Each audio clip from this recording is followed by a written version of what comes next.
Oh, you're finally here. But our crows are not. I don't know what could have gone wrong.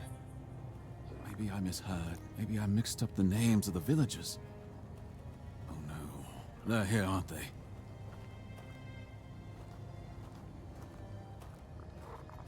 You won't get me. Over my dead body. That can be arranged. However, it just so happens you're too valuable for us to simply kill you. I'm not going with you. You won't take me alive. Calm yourself, Vidar. You know exactly what you did, and why you'll cooperate with us willingly. Well done, Hatchling, for bringing Vidar to us. Your efforts will not go unnoticed. Exactly what it looks like. We're taking Vidar. He's far too valuable to simply let him die. I'd advise against interfering. Oh? Perhaps you'd like to learn just who you're risking your neck for. Vidar probably spun you some tale of being a harmless Pict, a scholar of the weirdness, captured by cruel bandits? So Vidar's a scourge to his own people. He's been hunting his own kin for years.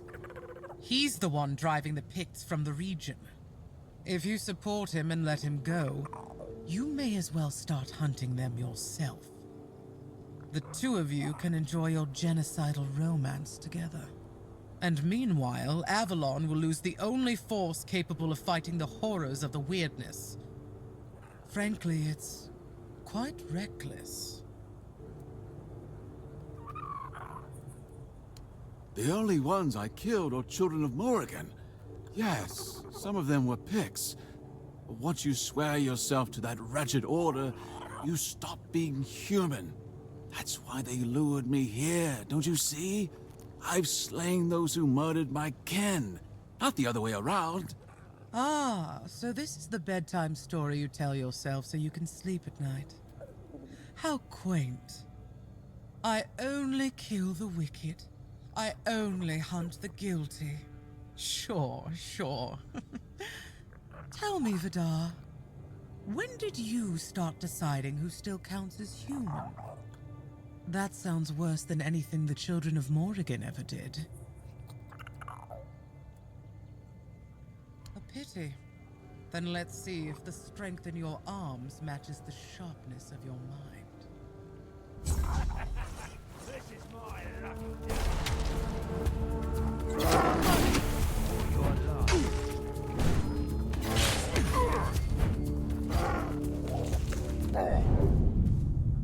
Death claims you!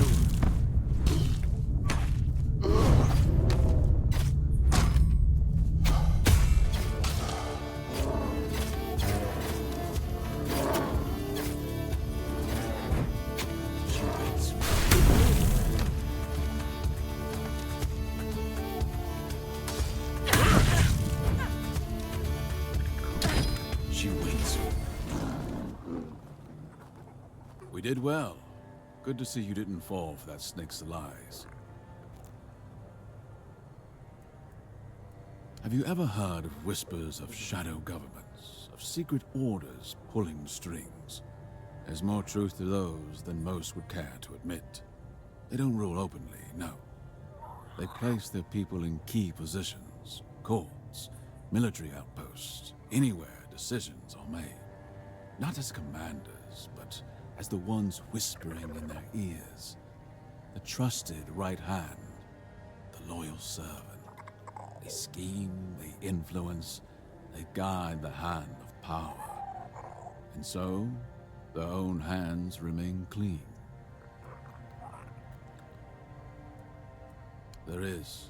I was one of those they manipulated, and I paid the highest price. I was the head of the Hoyt family, one of the most respected among the Picts. One day, we took in a girl from another tribe. She seemed innocent, pure-hearted, or so we thought. She twisted my mind, drove me to the brink of madness. My house fell into paranoia. Brother turned against brother. By the time I learned she was a crow, sent to bring ruin to my family. It was too late. That's why I know what they are, and why they must be stopped.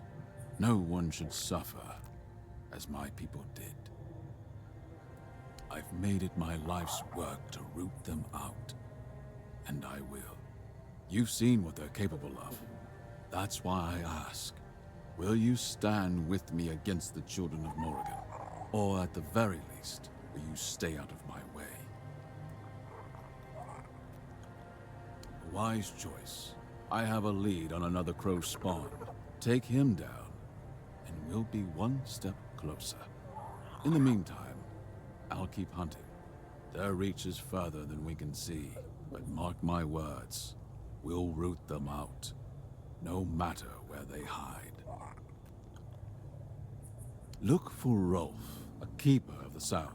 Paranoid, erratic, always seeing plots where there are none.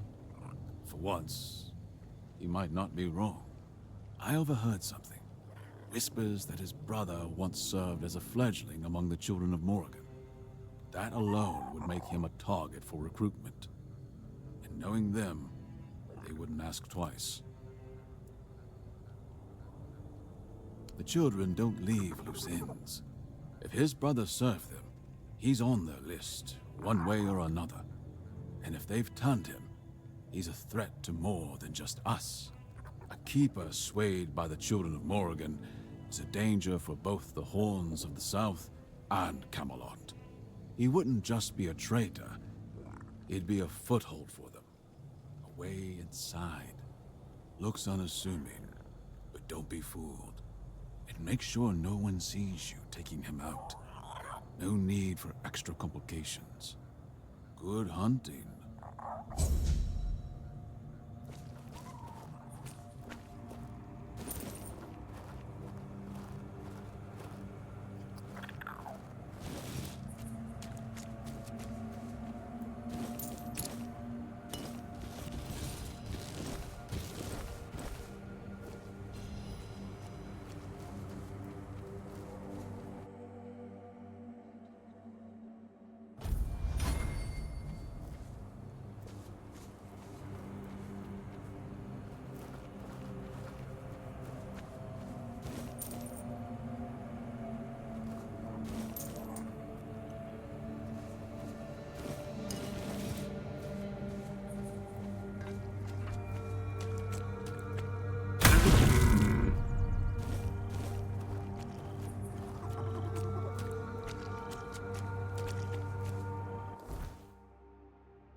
We have company.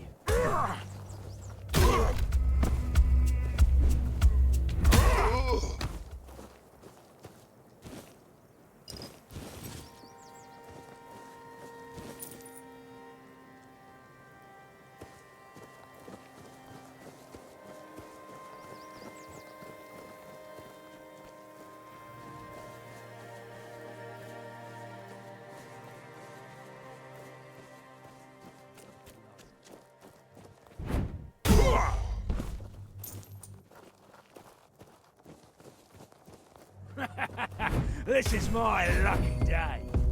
Red on a pike.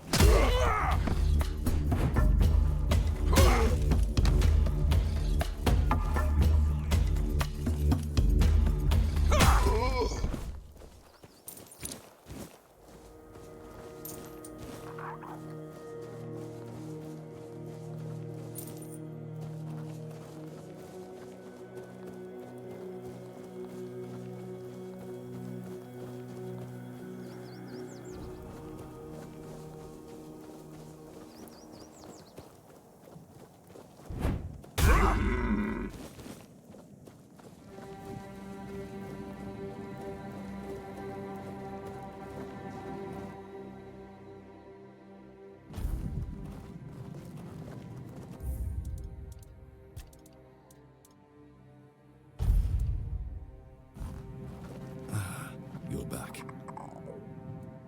I'm more than happy to oblige.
Name's Orla.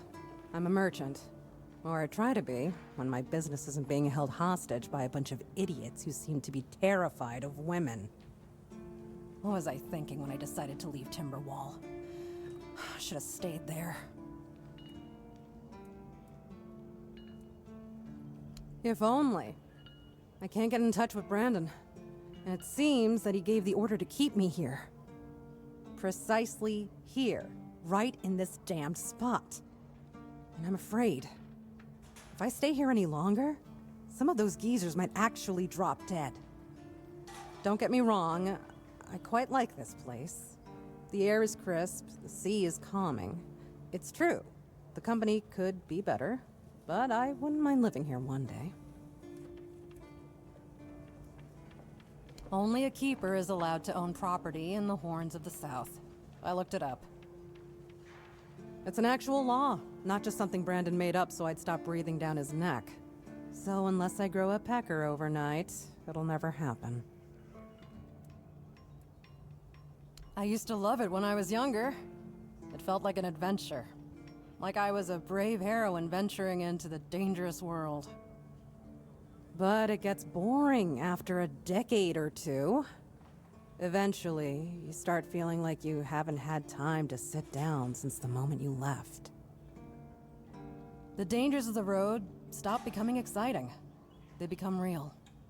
And before you know it, your entire life has slipped through your fingers. Life goes by so fast when you're always on the move. You keep thinking you have time for everything. Until you don't.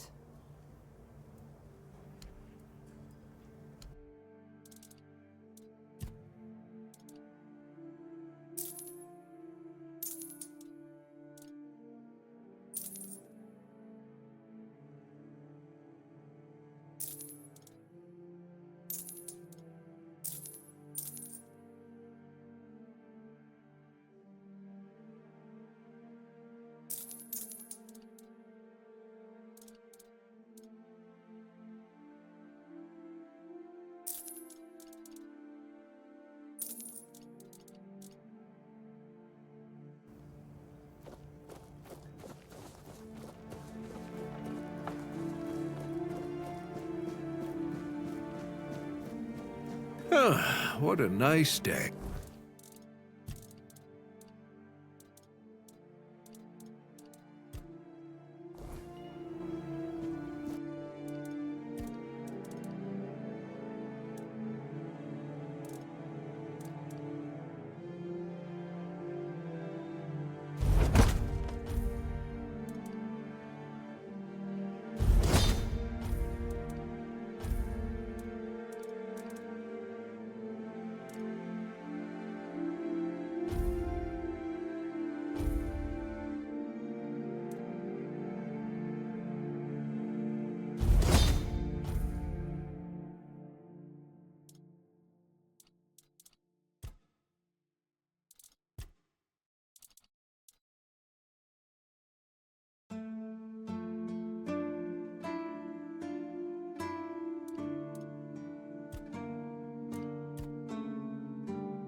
Dewey.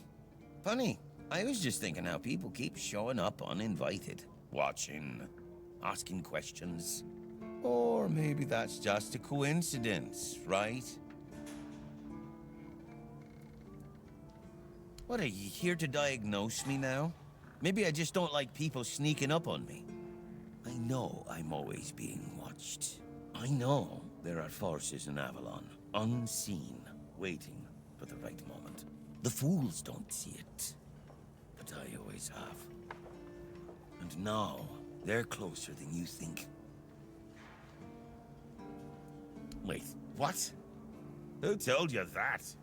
Even if they did approach me, it's none of your business. I can take care of myself, thank you very much.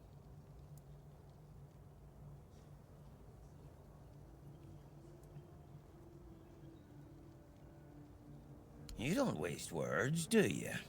Fine, but watch your tone. Yes, you're right. The children of Morrigan did approach me. And that got me thinking. I've always known we weren't the ones pulling the strings. I used to fear that. People called me paranoid. But now, knowing they exist. The jokes and the doubters. I was right all along. We are ruled from the shadows. So the only logical thing to do is join them. And since I just confided in you, you do realize I can't just let you leave, right?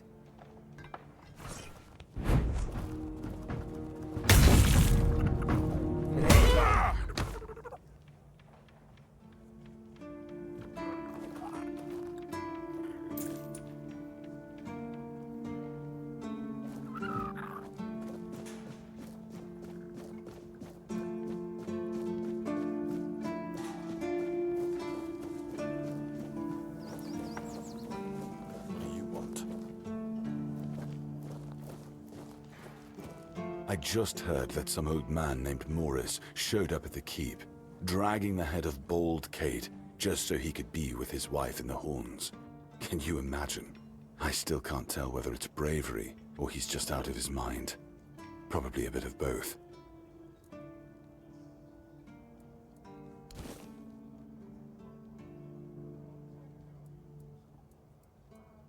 I'm Captain Brandon's right hand. He deals with the serious matters I don't want to know anything about. I take care of our everyday life.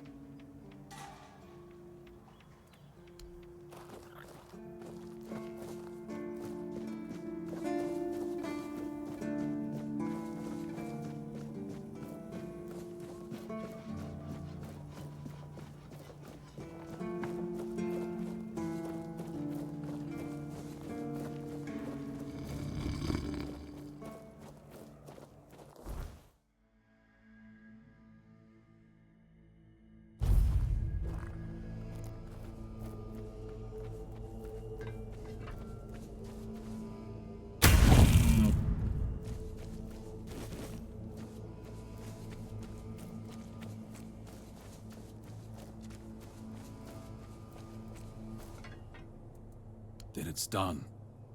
I'd say we made the right choice getting rid of him. If he was innocent, the world lost a paranoid fool. If he wasn't, then you severed one of the children's threads before they could weave it into something worse. Right call or not, it was a necessary one. Not that I know of, but I wouldn't be surprised if one day we hear of another. Crows are like weird beasts. Cut off one head, and 3 more take its place. You've got a taste for it now, haven't you? I applaud your enthusiasm. As it happens, I've gathered some intel on a wannabe crow not far from here. A certain band of outlaws has an ambitious leader. The children of Morrigan are watching him, waiting for the right moment to make him a fledgling. If he rises, he'll be their weapon. So, we take him out before he earns his place. But this time, you won't be facing one man. You'll be facing all of them. There's an old Camelosian watchtower, abandoned long ago. They've made it their den. I'll mark it on your map. Take them out before their leader earns his place. Once he's a fledgling, it'll be too late.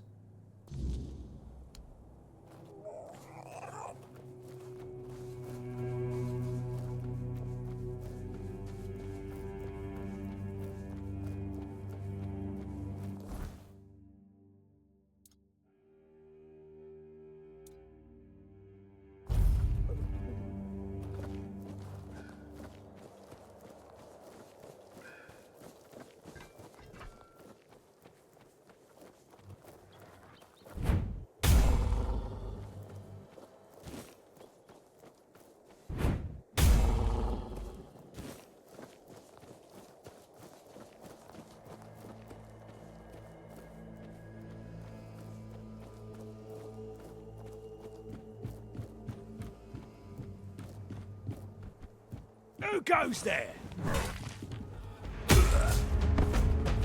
Your road is here.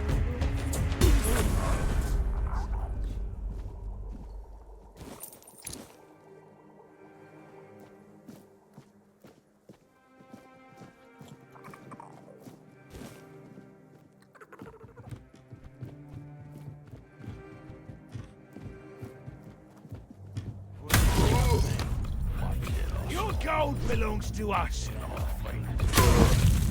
Pain is the price of power. I will pay it gladly.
Another blade snot before it could be sharpened. Very good. The children of Morrigan lost a pawn today, and with him, a dozen more who would have spilled blood in their name. You've done Avalon a great service. Don't joke about this. It's not mindless killing. It's a cause. I lost everything I held dear to the children of Morrigan. No amount of blood spilled will heal those wounds. I know that. But justice for my family must be served. So, yes, I'm committed. Just as you are. Never doubt that. Quanot, there's a prison guard there named Flan. He wears the colors of the city guard. Keeps his head down, does his job. Harmless, right? That's what they want you to think. It's not uncommon for a crow to hide in plain sight, disguised as an ordinary man. A quiet hand, pulling strings when no one's looking. I need you to find out if he's one of them. If he is, we do what must be done. No, he won't. But the children of Morrigan have their ways. Quiet words, hidden signs. Listen carefully. They have a saying. May Morrigan's wings shield you from enemy eyes. It's not something outsiders would know. Say it to him. If he's one of them, you'll see it in his face before he even speaks. And then, well, you'll know what to do. Just as it should be. One cut, one kill. That's all it should take. Go to Connaught. Find Flan. Test him. If he answers in kind, you know what to do. Don't hesitate. If he's a crow, he's already watching. Already waiting. Beat him to it. After it's done, meet me in the abandoned village on the plains near Connaught. We'll go from there.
Careful, you did it.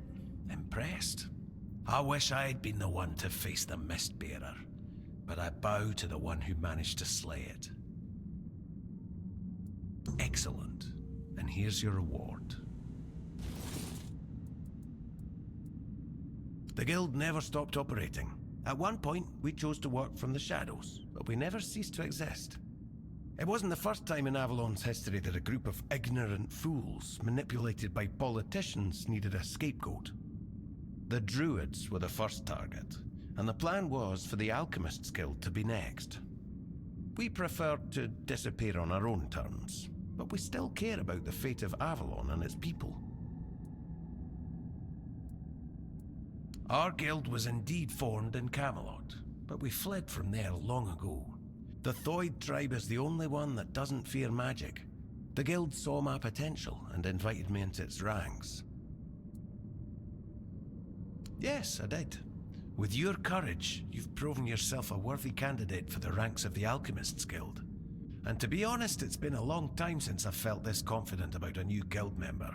So, if you're interested, I might have a few assignments for you. What do you say?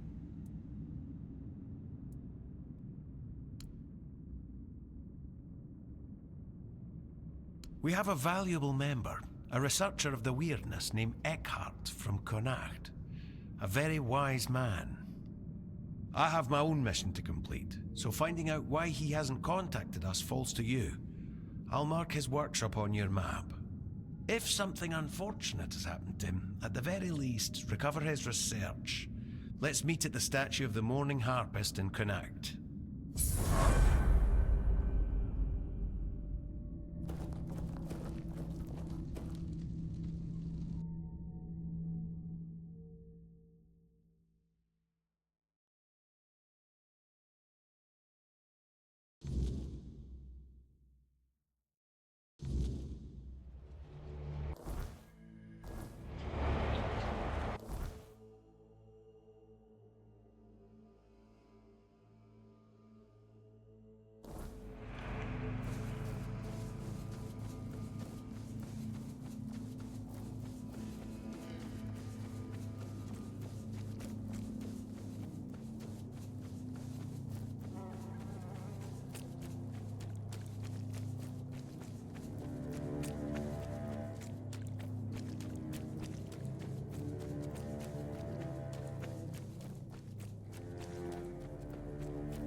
Did you hear something?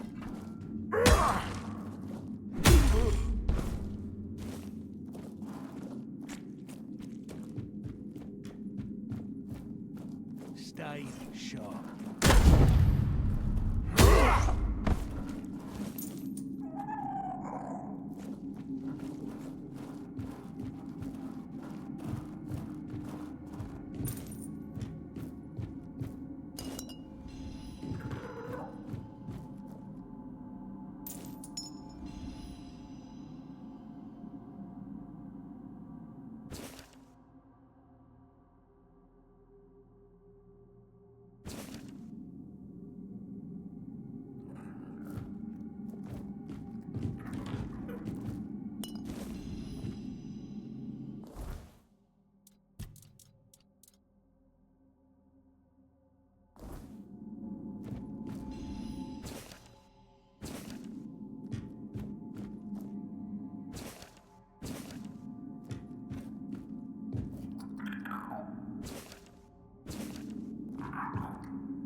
What do you want?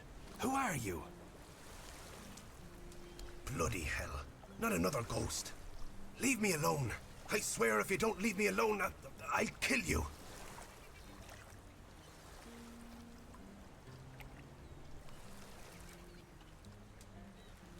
Fine, fine. I've no idea why you care, but... fine. Just don't think I've gone crazy. I'm telling the honest truth. It started a while ago. I went home to sleep because we'd had a bit too much to drink. I got into bed, but something was wrong. The air was chilly. I couldn't fall asleep for a long time. And the moment I started drifting away, I heard Berg. I'm telling you, it scared the pants off me. But that wasn't all. I knew that voice. Just couldn't place it. But then I saw. It was Kendall. Now, I know how it sounds. But there he stood, alive, but not. I mean, it looked like him. I thought I was going to keel over, but I didn't. And now it just keeps going. There used to be 4 of us, you know. Me, Tagden, Finley, and Kendall. But he died a long time ago, and in a gruesome way at that. When he became our commanding officer, we went on a mission together. We got ambushed by bandits. They slit Kendall's throat and maimed the rest of us. Had loads of fun doing it. Afterwards, they let us go. Probably thought we'd croak somewhere on the road. That's all. Peace. He asked me to go to a shrine, get his remains, and bury them at sea. You know, so he could end his service with some dignity. But I can't. I just can't. How should I know? I never used to believe in ghosts. I thought they were just old wives' tales to scare kids away from raiding their pantries or throwing shit at their huts. Take this away from me. Don't you know this kind of thing tends to bring bad luck? I don't want to see him again. I went there one evening. Gods only know why. I could feel something odd. Like I had Kendall thrashing around in my head already, calling to me. I've never been a godly man, you know. One time I visited a shrine, and look what that got me. A ghost hovering over my head. I dug around a bit looking for Kendall's remains. Then I heard howling, got scared and ran away. At first, I thought it was a wild animal, or some weird beast. Thinking about it now, I guessed it must have been Kendall. He was letting me know he was coming. Damn him. All right, I went there, and Kendall didn't say a thing about a burial at sea. All he said was that he won't know peace until he takes me with him to the underworld. I may be old, but I don't want to go there yet. The idea terrifies me. Now I see what he's up to. He's using you to remind me of his threat. God damn it! We set our friend up. Don't you understand? We traded his life for ours. Tagden told the bandits to take Kendall because he was the commander. Told them he would be a good hostage. And if they let us go, he would tell the captain what had happened. And they just laughed, but... I was still hoping they'd listen to Tagden. I don't know. Tagden and Finley seem fine, but I've felt bone-crushing guilt ever since it happened. Wouldn't you be wondering if you could have done something more than just beg for mercy? Finley lost his tongue, Tagden his hand, and me. Now I'm an old hobbler missing a leg. We all have wounds to remind us of what happened until the day we die. And that's why we decided to never tell a soul. Please, take his remains away from here. Maybe say a good word about me to his ghost. My years of guilt must surely be enough penance.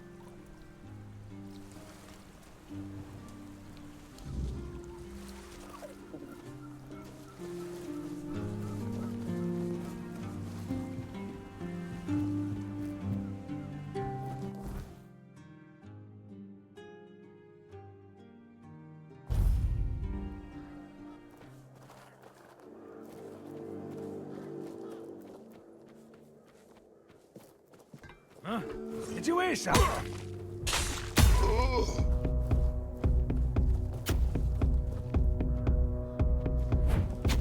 Your wealth is ours.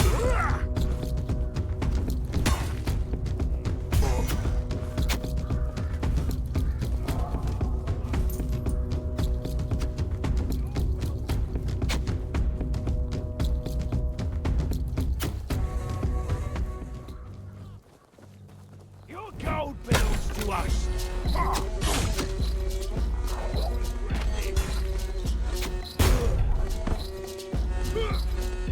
You made a big mistake.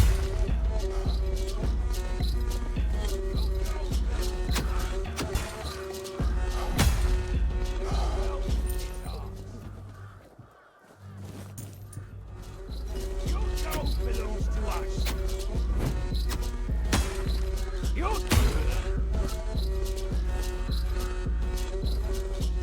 You're no match for our band.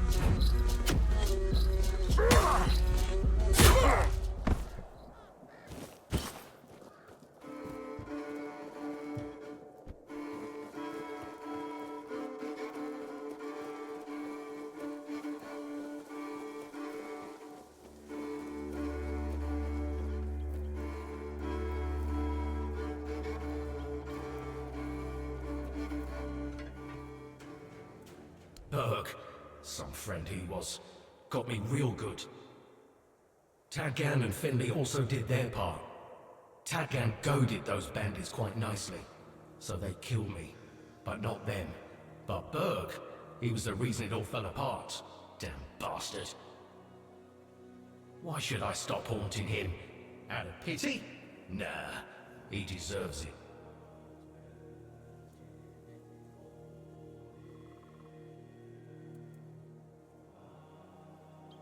Oh, I can get angry too. Let me see how that works out for you.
Stay sharp.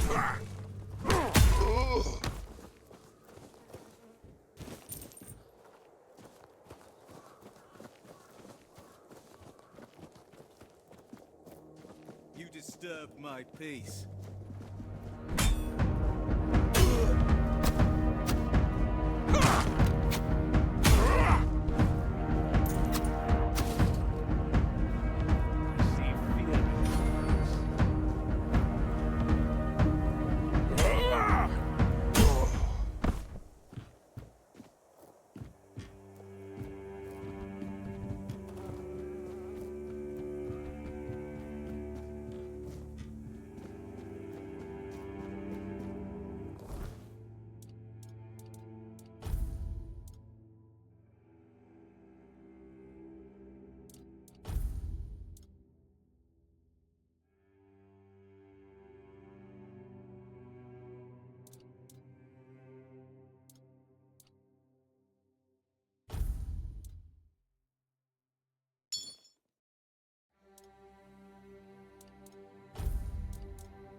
Not much.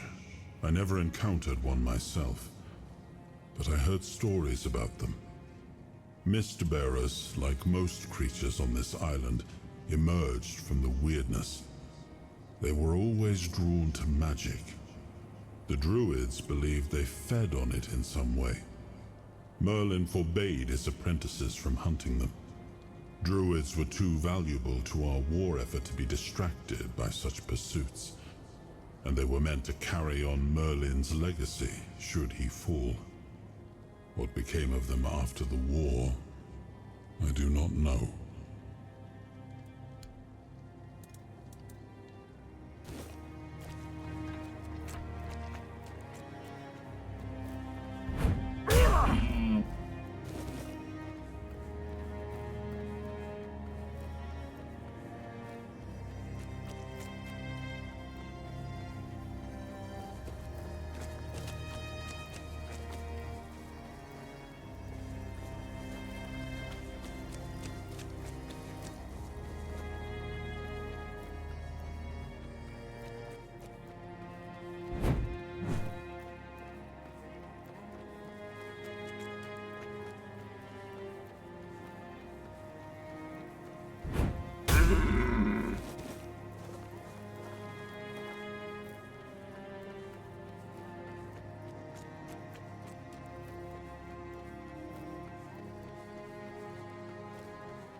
Beer from Connacht, wine from Farshire, moonshine, only local, the best there is. And fish, lots and lots of fish. What's your poison?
You come bearing gifts for your queen, I trust.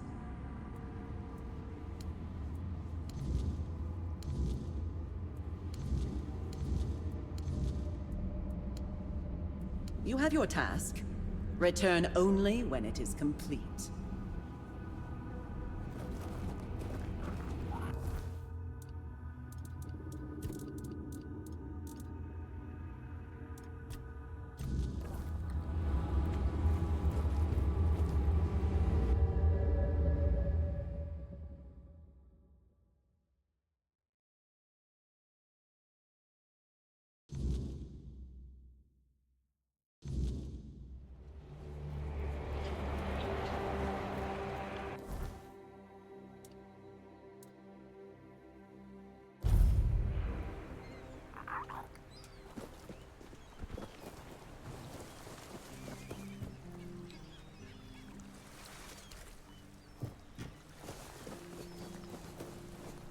Buy something or bugger off. Unless you've already bought from Orla. Then just bugger off.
It's nice to have a break.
Ah, that's you.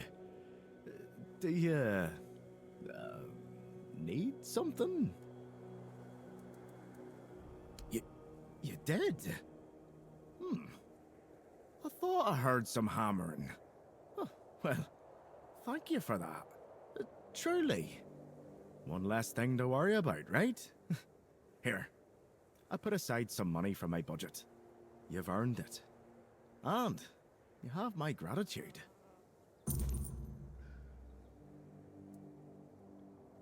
I'd ask you to fix the refugee barracks, but, well, there's no budget for making people's lives slightly less miserable. We'd have to do with something less spectacular. There are two places around here that could use some fixing up. First, there's the old gate. It used to be a proud marker for our territory, but now it's more of a sorry welcome sign. Then, there's the monument to the sea creature. It's been weathered down by the salty breeze, and honestly, it's starting to look less monumental and more pathetic. If you could restore them, it would do wonders for morale, and maybe even impress Fergus. What do you say? Ah, that's the spirit! I knew I could count on you. Once those are back in shape, this place might start looking like it's cared for again.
Please, state your business.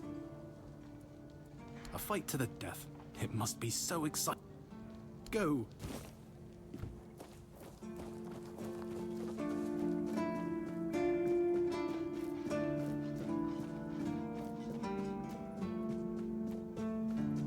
Always good to have a little rest.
what a nice day.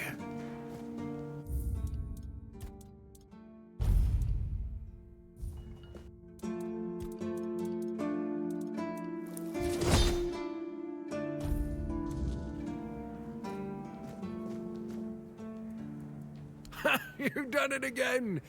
Oh, there's real craftsmanship in this one. Keep this up, and folks will be coming to you instead of me. Oh, I've got something else for you, friend. This one will make you sweat, but hopefully you'll come out as sharp as my finest blade.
I like it when things are. I might retire early and let you take over the forge. Joking aside, that's some bloody fine work. Looks like you've handled everything I had for you. If you're hungry for more knowledge, you might want to seek out a blacksmith from the tribes. Say what you want about the Dalrida, but those bastards have tricks up their sleeves that even I don't know.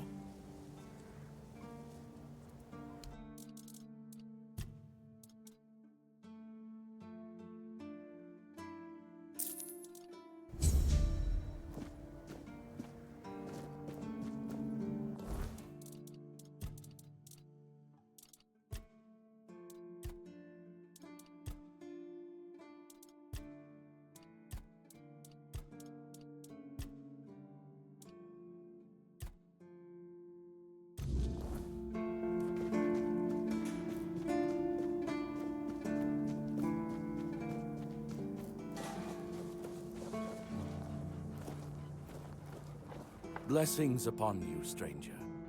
May the word always resonate within your soul.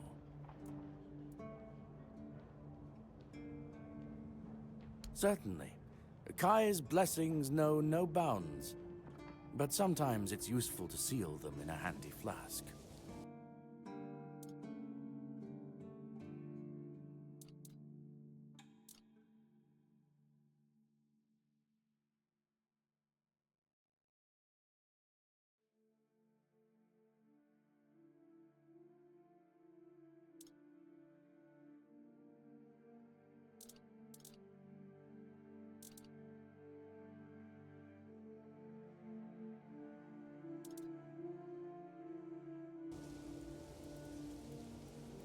May Kai's word always guide you. In the word, you will find solace.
You are back, as I knew you would be. Do you carry the cobwebs? I see the cobwebs in your grasp. You've succeeded. Accept your reward, and be gone from my sight. For now.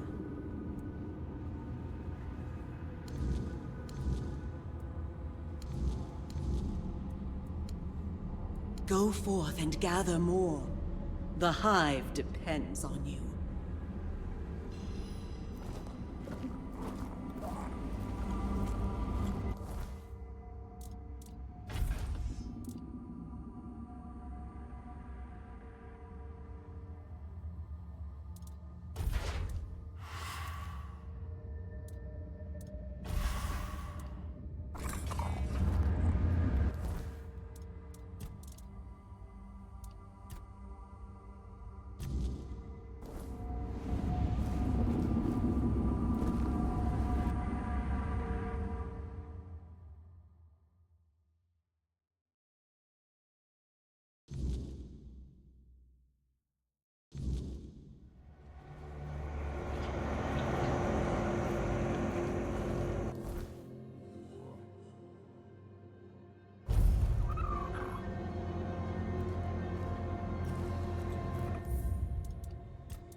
Check it out. They did it. Somebody did it. Impossible. See, someone's here. Damned morons. Nobody could be stupid enough to actually fall for this. And yet... Hey, you there. We can't exactly see you because, you know, we're dead. But we can sense that you're here, so... Congratulations! You've made it to the sacred site of knowledge! Is that what we called it? I can't believe this shit. They actually fell for it. I can't believe it. I know, right? Traveler, the knowledge you seek, the knowledge we druids decided to share with you is that... You can kiss our dead magical asses and get the hell back to wherever you came from.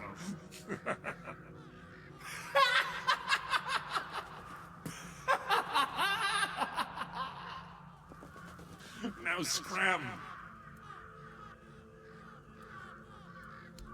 Oh yeah, I forgot. They always need answers, don't they? Right. What did you expect? A monster fight? Some grand artifact to carry you back home?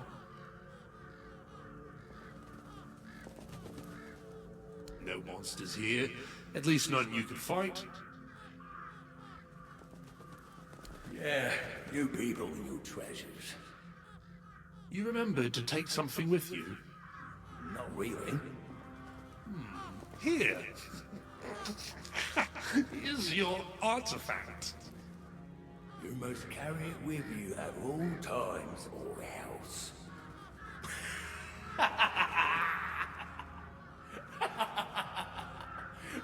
I can't. I just can't.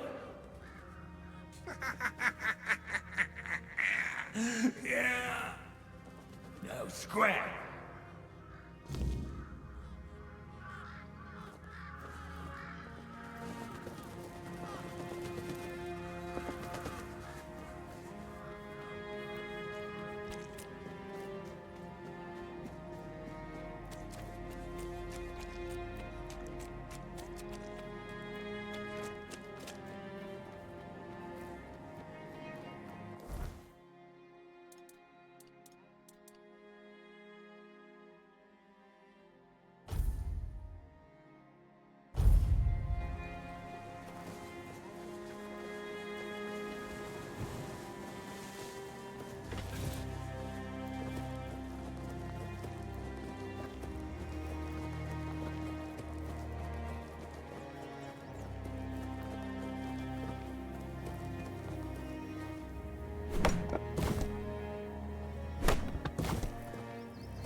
Yes? How did it go?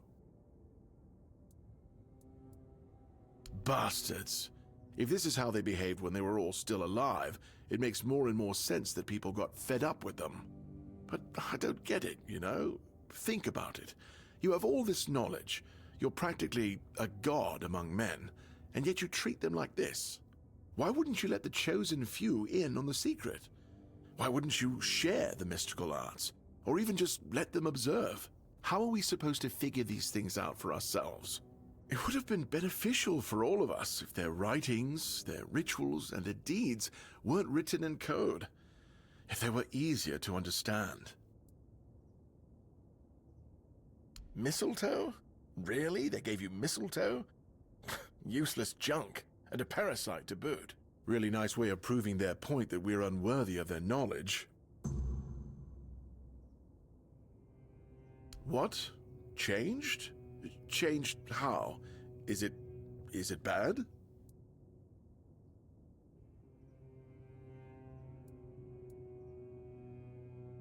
Oh no. No. This is not good. Shit. We already have the undead, the weirdness, and the Del Rita to worry about. We don't need yet another problem on our hands. Besides, it's a known druidic site. What if news of something happening there reaches the Red Priests? They are ruthless in pursuing any remaining druids. If they find out about my interests, I'll be done for. We don't do anything because I still can't leave the keep. You need to find a druid and make him reverse this somehow. 2, actually, but they're nothing more than that. Ideas. Maybe the other keepers have seen something. Dan's been patrolling the walls lately, and he's got sharp eyes. Though I doubt any druid would be foolish enough to hide this close to Camelot's biggest foothold in the south. Whatever you decide, good luck. Please let me know when it's done. Otherwise, I won't be able to focus. I just hope nobody gets seriously ill right now.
Do you now? Oh, I'm intrigued. Go on. What appears to be the problem? And I gather it was supposed to happen? Oh, don't worry, I'm not judging. What you do in your spare time is between you and your conscience. Anyway, please continue. God's damned southern druids. I dread to think what they were doing in that place. Don't worry, it's probably nothing a good cleansing can't fix. That seems like your problem. If I help you, what's in it for me? I guess I could, but what's in it for me?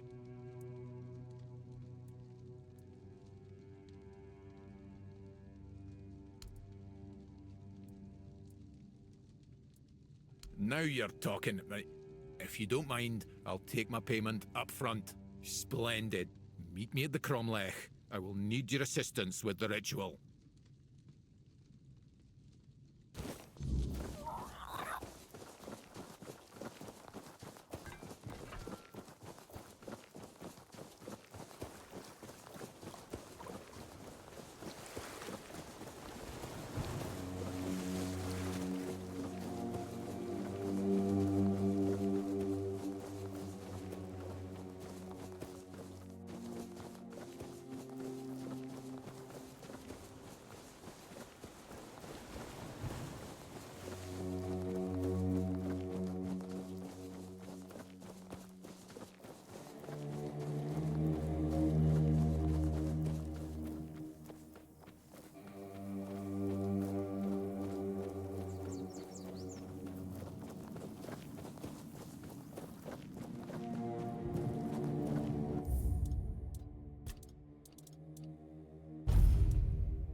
Still alive, eh? I'm more than happy to oblige.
ain't safe here.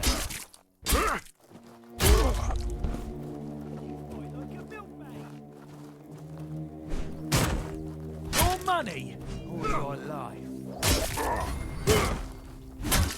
You'll be fertilising the soil. We'll make short work. I'll take you down with me!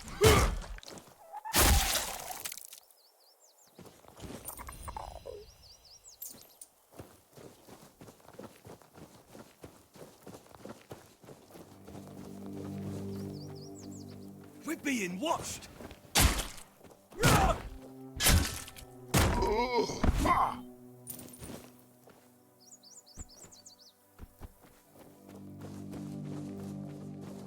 Keep your eyes peeled.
Beneath me, sustaining all life.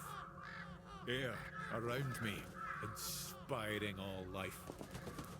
Fire above me, infusing all life. Water within me, soothing all life. Bring deep peace to this sacred... You have no right to be here. Do you really think you can cleanse the great Cromlech with your filthy soul? Pathetic. Who do you think you are? My soul will do just fine, arrogant wretch. You'd know a thing or two about arrogance, wouldn't you, Dressed? I see you haven't changed one bit. Knowing my name doesn't give you any right to claim familiarity with me. Oh, I know more than just your name. After all, you once called me your little sprout. I was only a child when you left, but I remember you well. I remember the pain and sadness you caused. I even tried writing to you, begging you to come back, hoping it would make everything better. How stupid I was. Iona, is it really you? By the gods, what have you done to yourself? Me? What have I done to myself? No, this is all your fault. And you shouldn't put any faith in this one, unless you want to be stabbed in the back. It's just what he does. He ruins things. My life, my mother's life, for whom we're all just a means to an end. How on earth did you, of all people, escape the Child Conclave? Why did it have to be you, you worthless traitor? No matter what you think of me, I will not apologize for surviving. You bloody well should.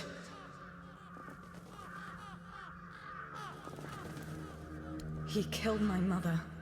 He used her, stole her knowledge, and then made her into a showpiece for him and his druid friends to gossip about. And as if that weren't enough, he brought the Red Priests to our home. That's nonsense. I would never. Nonsense? And how do you think they found us? The druids wanted nothing to do with my mother until you came along.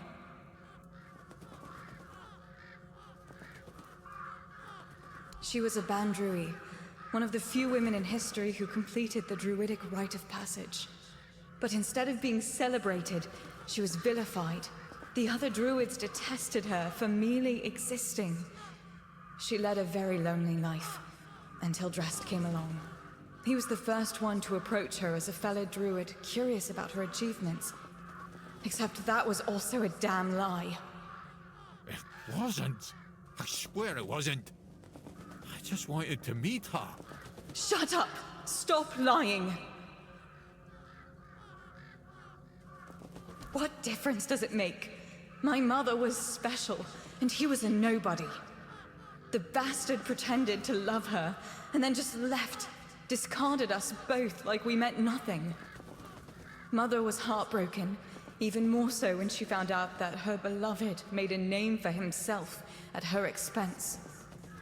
When the Red Priests came, she didn't even put up a fight.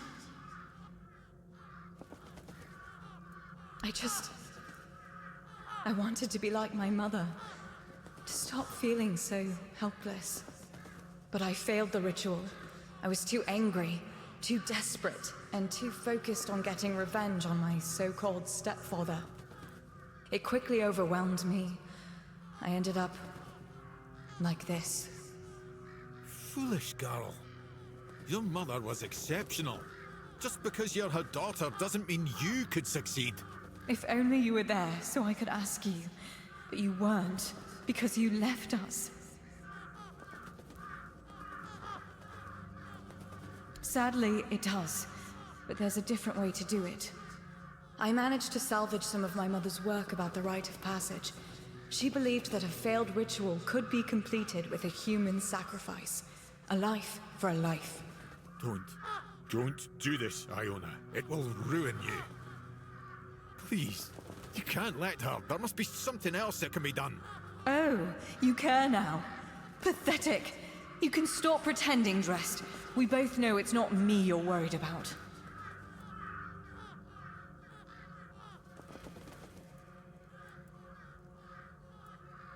The only person I want to take revenge on is standing right here. Once he's gone, I'll be satisfied.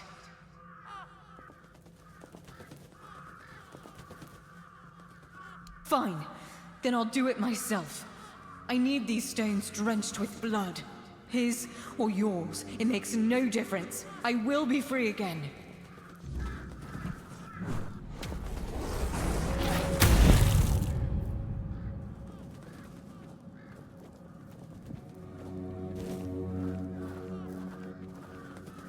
Despite everything Iona told you, you still stood by me. Why?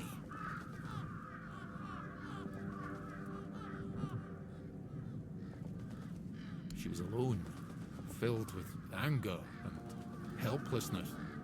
Iona used to be such a bright wee girl. although she was always mistrustful. I doubt she could ever have become a druid like her mother. She didn't deserve that fate. A dryad. A phenomenon that occurs when a female candidate doesn't complete the rite of passage. As you saw, they are extremely powerful. Yet, they are cursed to remain more or less tied to the site of the ritual. I can't help but wonder if the solution Iona discovered would have worked as she claimed. It was not ideal, obviously, but it would still have been a breakthrough. But did it have to end like this? I'm sorry, but if you don't mind, I'd like to be left alone now.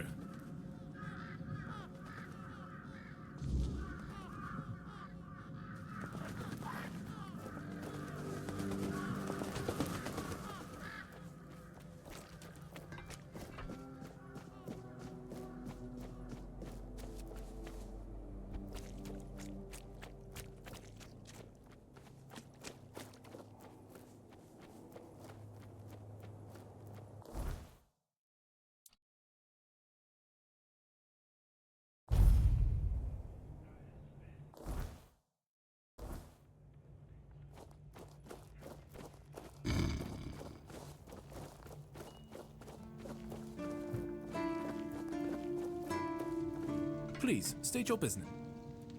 A fight to the... Go chop up.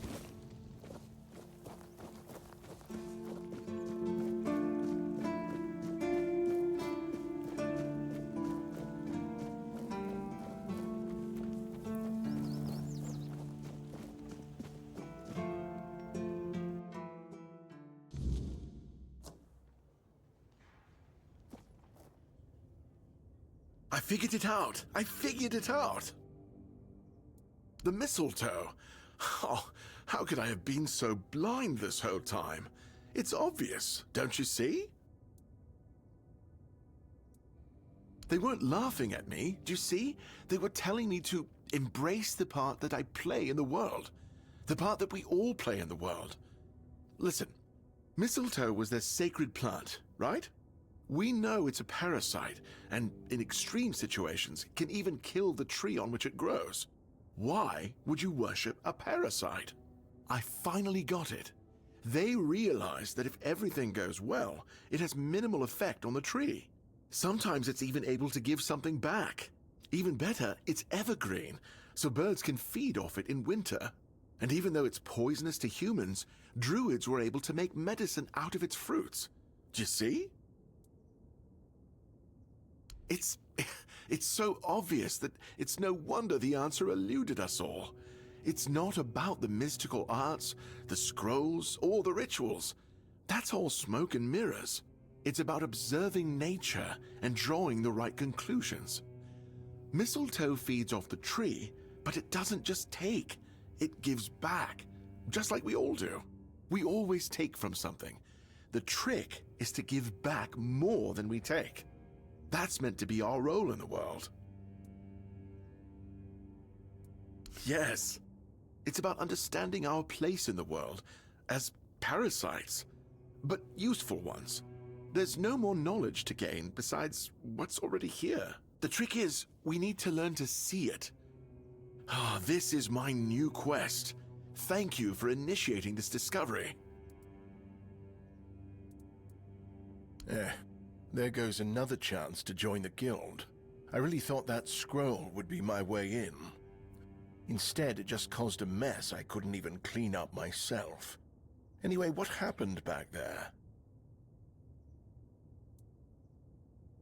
The Alchemists Guild, of course. Though it's more of a secret society than an actual guild. And I probably shouldn't be telling you this. But who cares? Taranis is probably right. I'm just not cut out for it. They'll never recruit me, so why bother trying?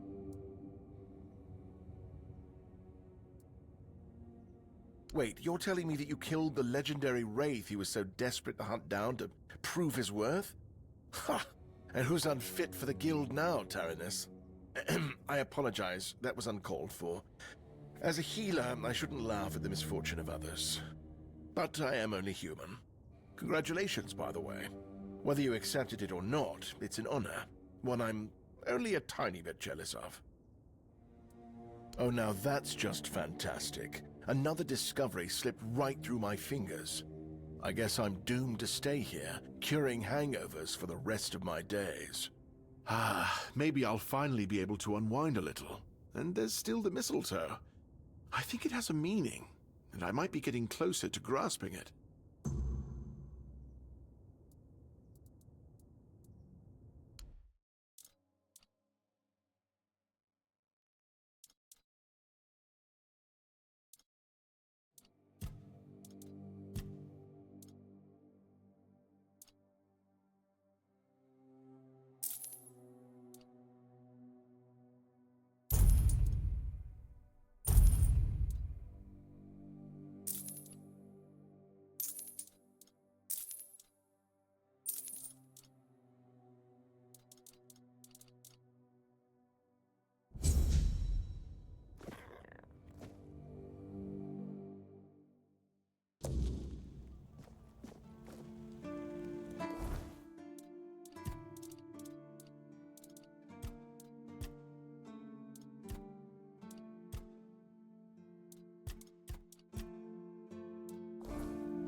Good to have a little rest.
You shouldn't be here. This is no place for the living. Poor sod. I pity you. I think my name was Mallory. I wandered in search of meaning, until one night, a very special dream came to me. In that dream, a beautiful, towering flower whispered to me, "You will find me, if you want me, in the garden." And so, I resolved to seek that place. This is what I found, from the rain to the gutter. I suppose it's what lies beyond those ever-watching, ever-listening doors. They wait for our next move. Soon, it will all be decided. When we finish our little conversation, all will be set in motion.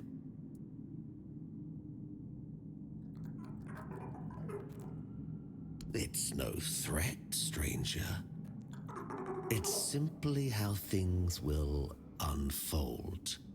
I pity you, truly, for wandering into such a place. It seems it still holds the power to draw restless souls to it. You should not ask me. The Druids created this place. They called it the Hall of Trials, as they sought to find a worthy pet for themselves. We all wanted to see the garden, to learn something from those cunning vermin. I doubt they expected such an outcome themselves. I cannot. I am bound to it for eternity. The slaughter has come to pass. A foul affair. Brutal beyond measure. Many lives reduced to one. Just me, all on my lonesome. Humans have a rather dreadful tendency to descend into madness, especially when forced to live among others in a cage like that one. You could try counting. I grew tired of that long ago. We slaughtered one another until, after countless hours, I awoke from the frenzy, only to find there was nobody left to kill. Poor Alice and Edan. Those were the last two I killed. Those two I remember most clearly. Their bodies lie somewhere over there. It's staggering, isn't it? How many good lives have been wasted in this wretched place. Perhaps we should finish our conversation. There's no point in dragging it out anymore. If I could ask you one thing, try. Just try. I truly wish to leave this place for good.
sealed gate. The sealed gate. The children of the garden cry.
What a grim moment this is. I had hoped that poor wretch, Mallory, would be the last unfortunate trapped by the farce we created. Of course, I should feel obliged to greet you at the very beginning. My name is Pridwin, and I am the last druid in this garden, and its last living creator. I know what this place used to be, but now the garden is tainted, like all of us. I assume this is the answer to the meaning we've been searching for. The first resurrection of Arthur shattered our understanding of the eternal cycle. It was beyond our comprehension. We needed to take a step back, and for that we needed a place of peace. The idea of a garden reminded us of the quiet murmur, and so we created the garden. We really believed that we could reinvent humanity in a world like that. Unthinkable. Even now, after so many years, the king was dragged back to the land of the living whenever humanity sought its legendary protector. It turned out to be abuse. To take the memory of a life so precious and full of potential and turn it into a cruel mockery, step by step, over and over, leading it to its inevitable degradation. Not in the way I expected, but yes, I have found the answers. The source of our doom is humanity itself. It's an infinite jest and the perfect tragedy of our lives. That which makes us human is a hindrance that complicates everything. We never truly know what we are or the nature of our lives until we succumb to corruption. Whether it is born of madness or the weirdness, the result remains the same. Only then does everything begin to appear as it truly is. This place is like a terrifying mirror, and so it will remain, unless something is done to change it.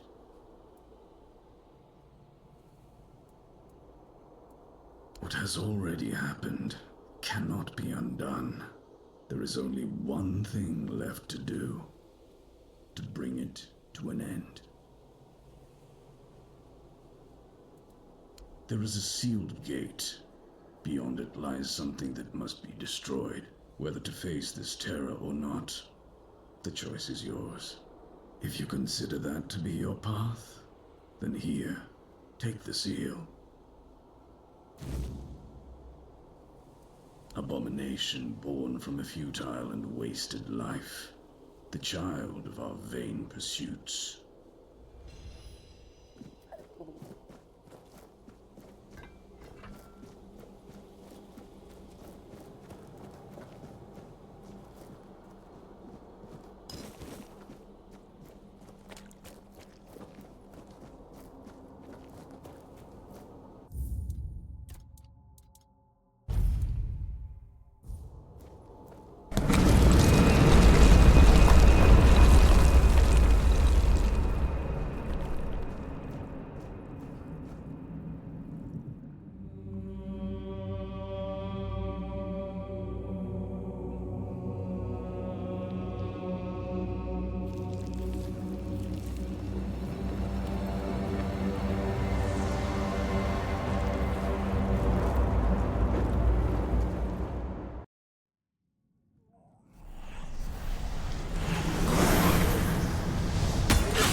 returned. You reek of blood. You reek of purification. You've killed our child and set the fate of the garden on a new path. So, peace will come sooner than I expected. Now, at last, I shall have quiet and slumber. Let the flower bloom in all its beauty and die as it was always meant to. Thank you, Seeker.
It's nice to have a break.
Sometimes it's nice to just sit and think.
Keep your eyes peeled.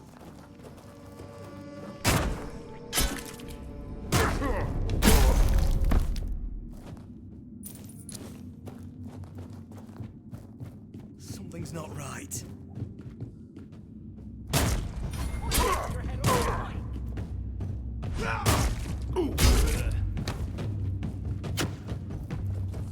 Beg for mercy!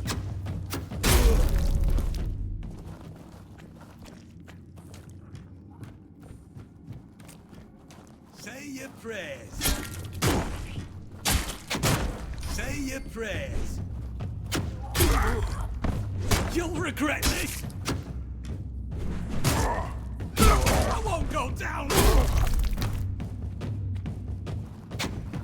I will bleed you.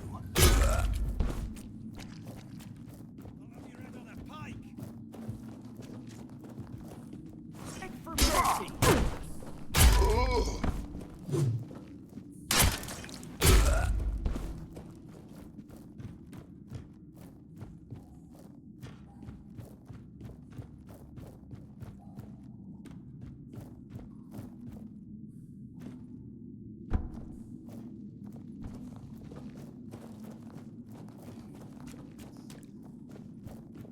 We're being watched. Stay sharp.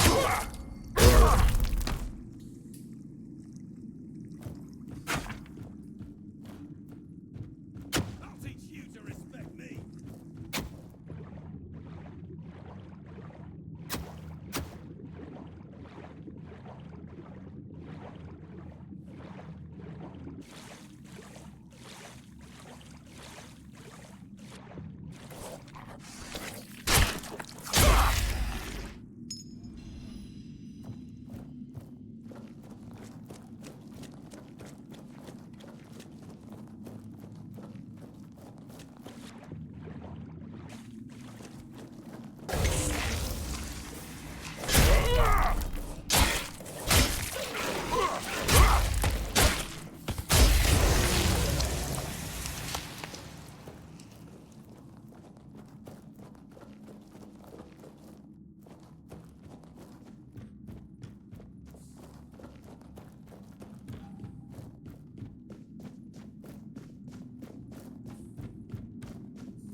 Show yourself!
What do you want? To gawk at the beast? Well, I'll have to disappoint you. My Cole is not the monster you all believe him to be. So you really don't know? If you're not from here, I'm not sure what could have brought you to this hellhole. But you have my sympathies. Just know that Cole isn't like that. Something is poisoning his mind and soul. I don't know what it is, or why it happened to Cole. But now we're all at the mercy of those damned keepers. One evening there was a quarrel between our group, the villagers, and one of the keepers. They'd had a bit too much to drink and let some comments slip. They hurled insults at us, saying there's no place for us here, that we should just get the hell out of here because things are hard for everyone. Hard? Sure. I bet that bunch of wimps wouldn't last a week outside. All they do is sit in that keep of theirs, thinking they're the defenders of justice. Well, Cole went mad. I've never seen him like that before. He attacked that keeper and bit him. It was serious, but the keeper survived. If it weren't for the other men from the village, things could have ended very differently. Afterwards, they chained Cole up and locked him in a cage. His condition started to worsen. They said a monster like him doesn't deserve a jail cell. Jail cells are for humans. Bastards.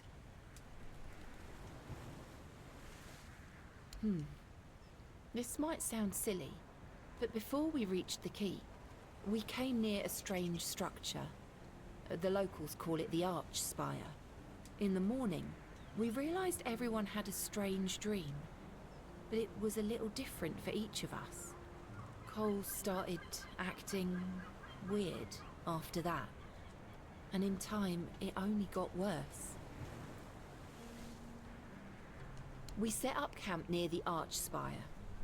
We hoped that bandits wouldn't dare to venture into a place like that. Well, now I know why we could have been right. With everything that's been happening lately, I'm ready to believe in every strange thing in this world.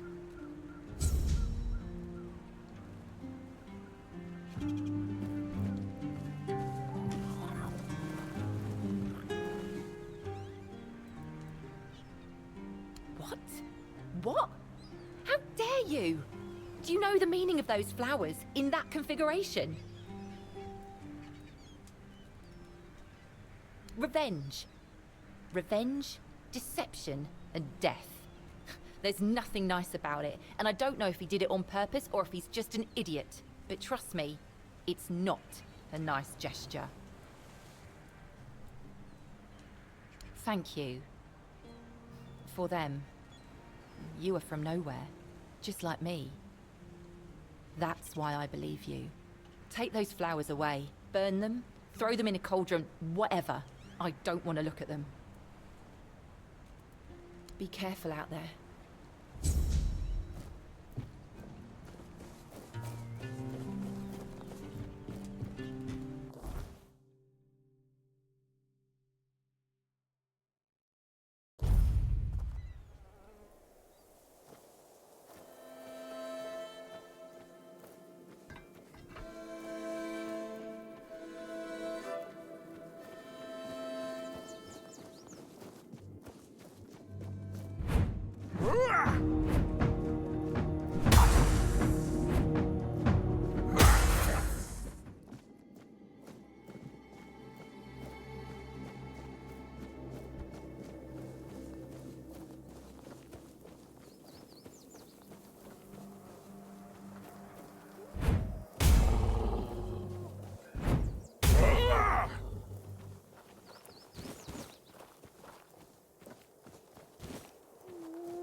I'm hungry.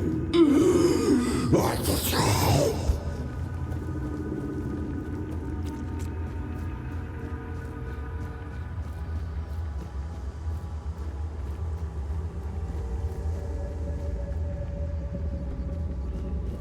By George, we lay you behind.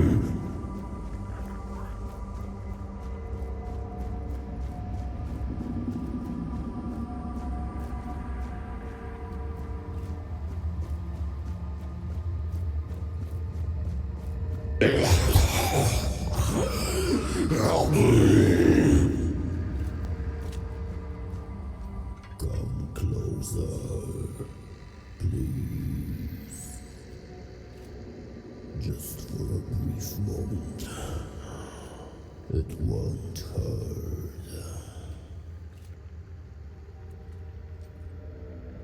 My name, in your language, will be Abhartak. I was imprisoned years ago by your king. Human, but inhuman at the same time. I suffer, I wither, I am defiled. They left me here to endure hunger and pain. I cannot bear this form. It is twisted and unbefitting of a fore-dweller.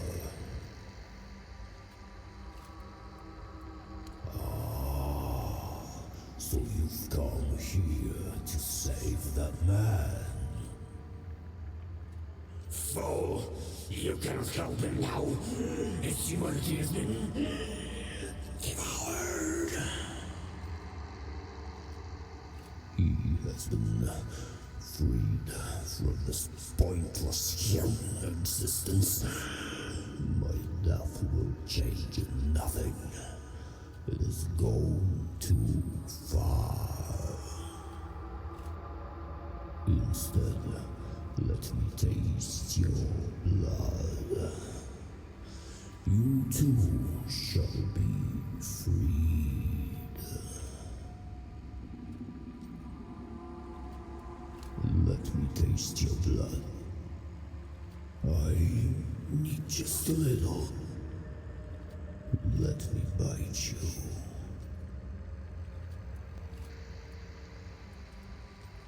No, my fate, you bastard, strike here!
Oh, it's you. Did you hear? The Keeper was cured. Cole wasn't so lucky. He's fallen into a strange state. A while ago, one of Fergus's men came by and told us, "You're bloody lucky Mahon got better." And that's the only reason we're still allowed to stay in the village. He just sits there, staring. He doesn't notice anyone. It's almost as if all the life inside him is frozen. Even the part of him that was full of aggression.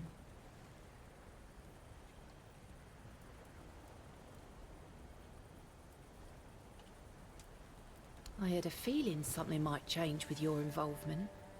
I knew you'd find something. I wish I could tell you more. I wish I could thank you.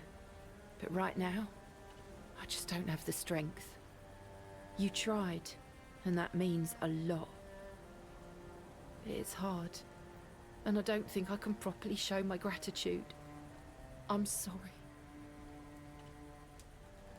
I've been wondering why I should stay. But then I realized that Cole is still here. He's not himself, but his body is still here. His face. I can't leave him alone. Most of them wanted Cole dead, but Fergus forbade anyone from interfering. Since Mahon is getting better, he decided that Cole's fate is in our hands. But if anyone else raises a hand against him, they'd be sentenced, as if for murder. That cooled the tempers of the keepers and lessened the open hostility from the villagers. Besides, you've seen him. He hasn't moved much in the past few hours. I can't abandon him.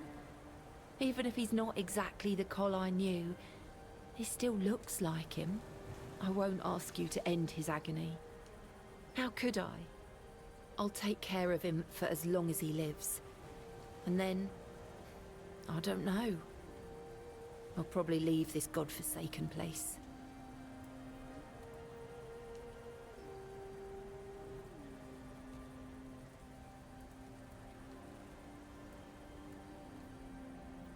You... really?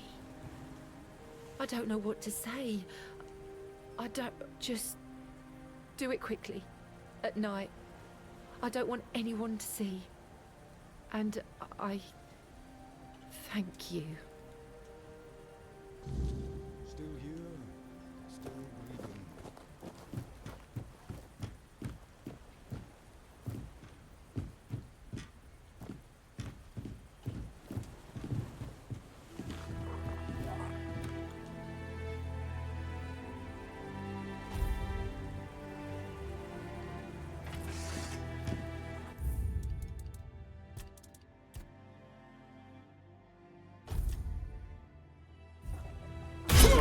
What's left for someone like me?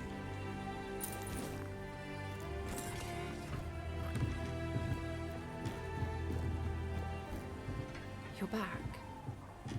Does that mean it's... over? It's strange. In a moment like this, I should feel something. But I don't. There's nothing. Just emptiness. The night is so quiet. It's a good thing Cole left this world in peace. That's something he'd been missing lately. I won't keep you any longer. I'll start packing and leave before dawn. I'll head towards Kuanocht and then... we'll see. I... thank you for trying. And for freeing me from this place. Take care.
Prepare for battle.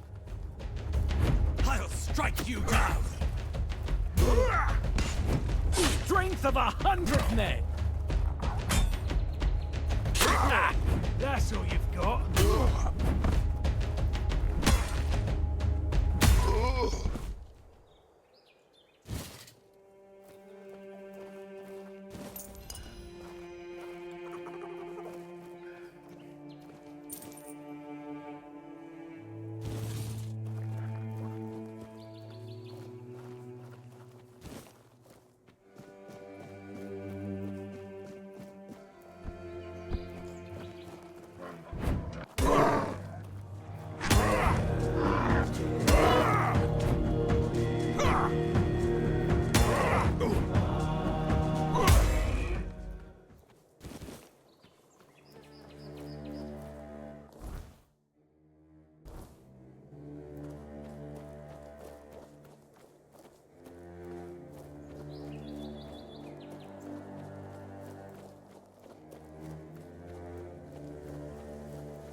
Bloody hell, look at this! The old place is in a shambles. Bunch of decrepit old coots. They do nothing but shuffle around, stare at walls, and sleep under leaking roofs. Can't even hammer a nail properly. I'm telling you, if I was still working here, this place wouldn't be falling apart. Ah, but I'm not. Oh, shite. I can't even stand to look at it, let alone live here. And who are you? What you want? You another one of Durar's freeloaders? What do you take me for? A senile old idiot? I know that my boy keeps sending all of you little pissants to snoop around his old man. Oh, how worried he must be. Ho ho. How did you all get it into your stupid heads that I am ill, huh? That's bullshit. Everyone's going on about how old Gabon's gonna keel over any time soon. And me? Still here, ain't I? Arseholes. I'm old enough to know what I'm talking about. I served my time. I've lived my life. And now you can all kiss my arse. So there. I swear, each one's dumber than the last. Listen, they wanted Heber, that healer from the keep, to come here. He did. They wanted him to look me over. He did. Then he just threw up his hands, mumbled something to himself, and that was it. Hell, I should have been an healer. Wouldn't mind going around being a pain in everyone's arse for a living. These herbs. No idea what they're for. Eva said he doesn't know what's wrong with me, so there's no illness. I'm fit as a fiddle. Ah, good thing that at least the one guy who hangs around, Finley's the name, doesn't nag me all the time.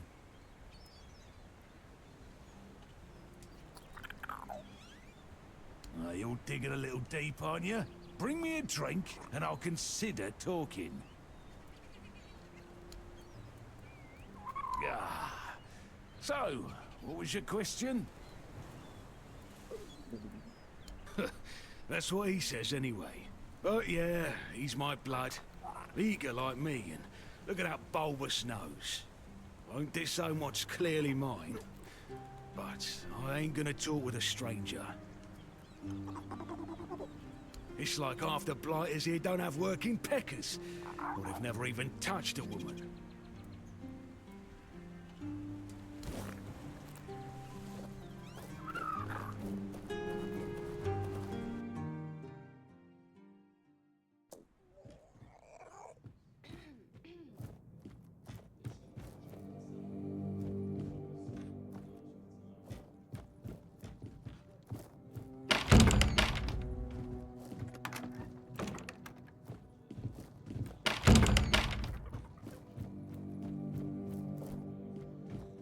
Excuse me, could you get me a clean glass? And I mean clean, not just wiped 3 times with a dirty rag.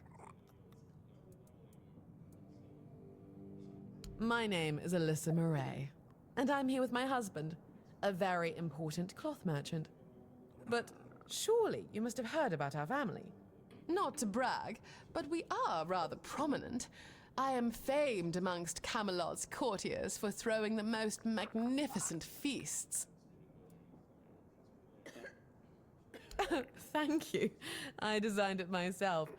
I wanted to blend in with the people of the South. The savage tribes, the brave lightkeepers. I wanted to make an homage to them with my new style, and I do believe I've succeeded. I can feel everyone here gazing at me with awe.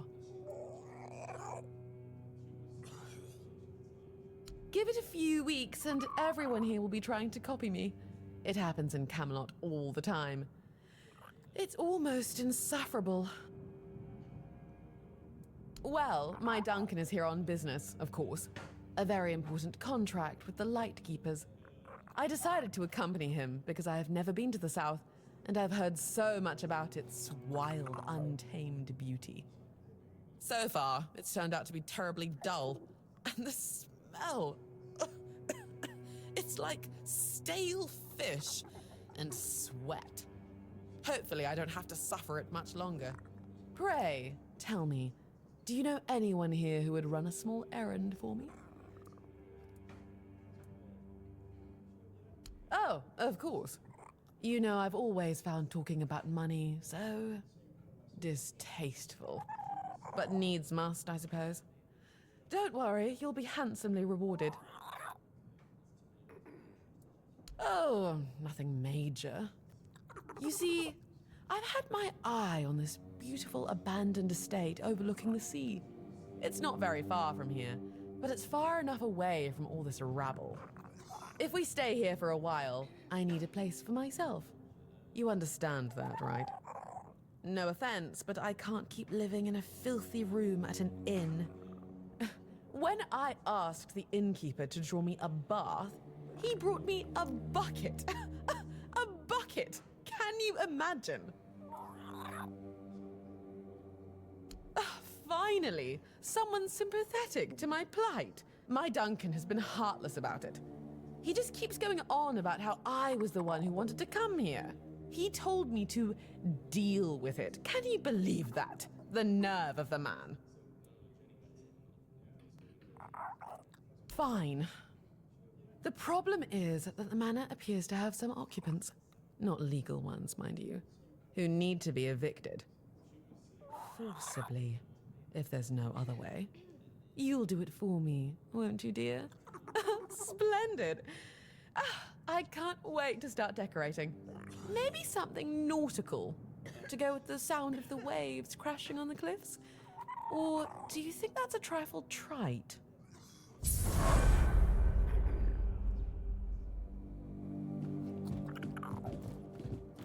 Hello, child. You look competent enough. I can see that you're not of noble blood. Oh, no need to tell me that. I've tutored the children of aristocrats from all over Avalon. Fortunately for you, my opinion of them is not particularly high. Oh, and you don't look like one of the locals. Are you a visitor? Or an adventurer? You can talk. Now, I'm sure we'll get along. My name is Lady Elaine. I oversee the Farshire Library, the greatest collection of books in this part of Avalon. Oh, biding my time, until a brave adventurer with a death wish comes along and asks if there's anything they can help me with. Oh, surprising. I'm looking for someone who will help me find a certain artifact. So, are you interested, child? In one of my books, I found a reference to a certain object, a figure most likely, which had the ability to dispel the wordness like a minhair can.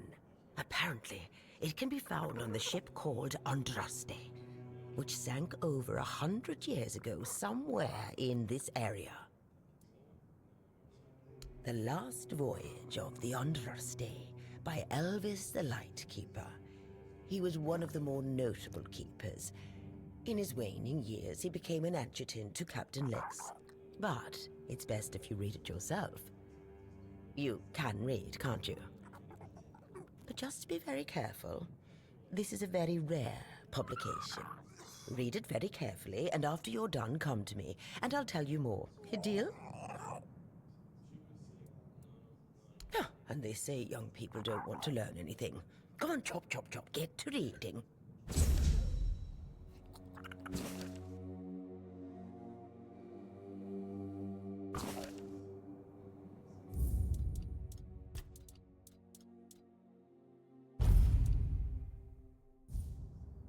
And? Have you read The Last Voyage of the Andraste? Oh, splendid, splendid. Oh, it's an excellent book, don't you think? Now, let's test your reading comprehension. According to Elvis the Lightkeeper, in the mine near the Horns of the South, they found something that they took with them on the ship. Do you remember what that was, child?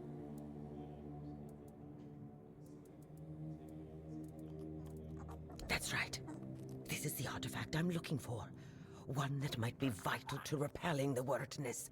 According to Elvis's description, the figure is smaller than a menhir, and light enough that they were able to carry it to the ship without any trouble. Were it small, it would probably have been placed in Captain Lex's quarters instead of in the hold. I've estimated it should be about 1 meter tall. Good. Next question. What was the Andraste's destination?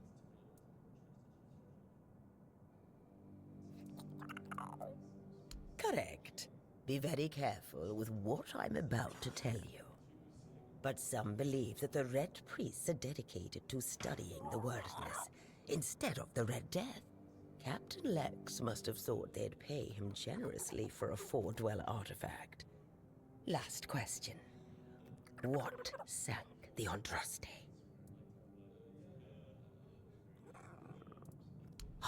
And you're telling me you've read it? By the All-Mother! Hey, come back when you've done more.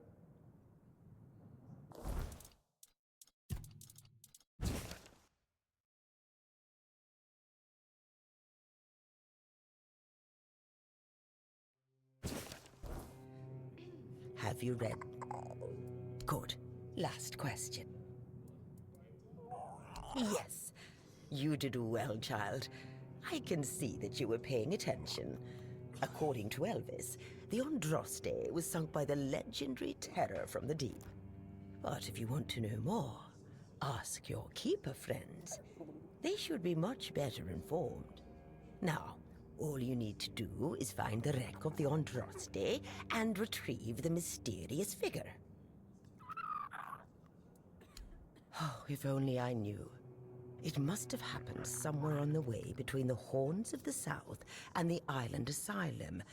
Oh, but where exactly? Fortunately, I know something that could help us. In the Horns of the South Museum, there are some extremely interesting books and documents lying around and collecting dust. Can you imagine having such treasures at hand and choosing to completely ignore them? Oh, barbarians! Among them, you'll find the Andraste's logbook, which was saved by Elvis. I've read it, of course, but I know nothing about sailing. I'm sure such a competent child as yourself will handle it much better. Go to the Horns of the South Museum, read the logbook, and then tell me whether you managed to locate the wreck of the Andraste.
you are.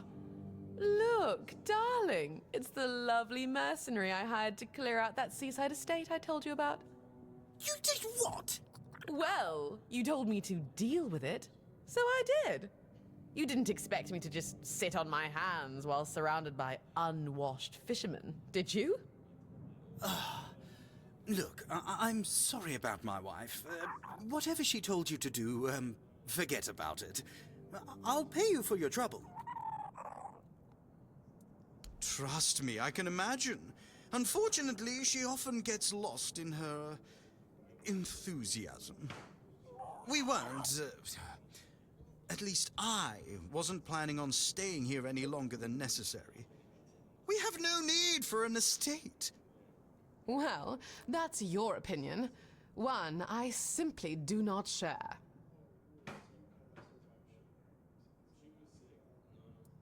You have? Oh, that's wonderful. I can start planning the welcoming banquet. I'm thinking sea foam made of spun silver, dancers dressed as alluring sea creatures. And who are you going to invite, The crabs? None of your friends from Camelot are going to come all this way just to have dinner, are they? Dear gods, Duncan. You're so plebeian. Of course they will come. Besides, there must be some important people here. Weren't you just talking with them? You can invite them too. Good luck with that. Are you sure that place is safe now? That doesn't exactly build confidence. Oh, nonsense, Duncan. Why must you always be so malcontent? Try looking on the bright side every once in a while, will you? I, for one, am simply ecstatic to start decorating our new nest. Trust me, when it comes to home decor, my tastes are unparalleled. Now, Duncan, please be a dear and pay the nice mercenary so we can be on our way to our new residence. Oh, joy. Here's your money. Have a nice day. At least, one of us will. Oh, and do come visit us once we're all settled. I wouldn't mind some company amidst all this dreariness. Truly, there's so little to do here in terms of proper entertainment.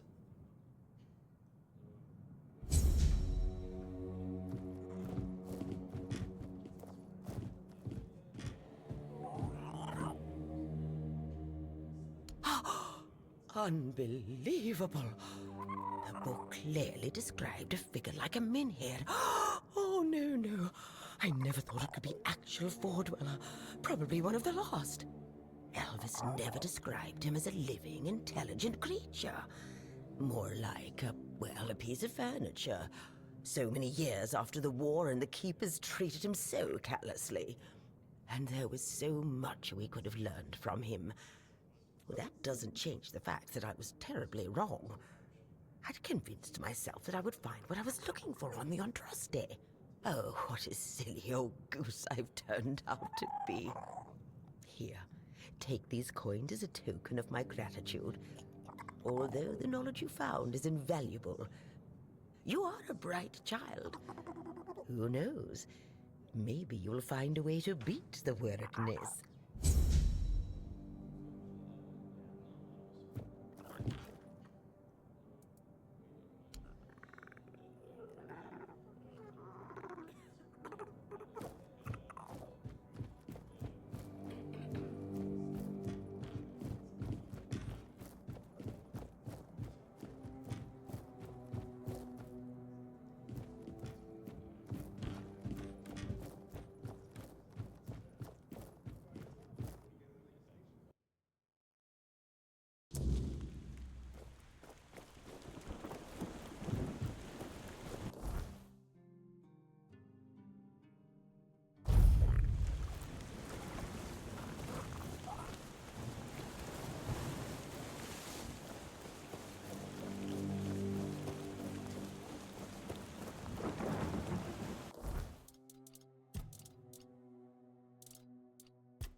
Sometimes it's nice to just sit and think.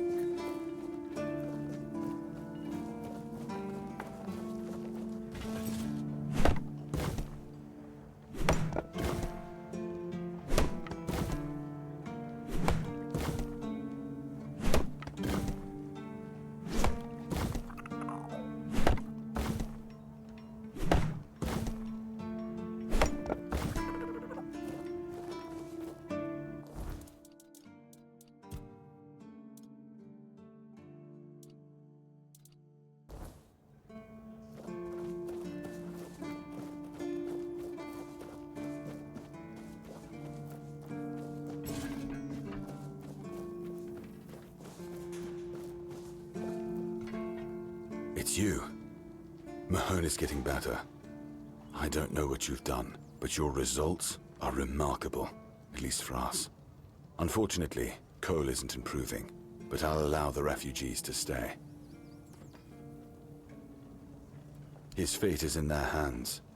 They'll do what they want with him. I'm not going to be responsible for his life. It's not our concern.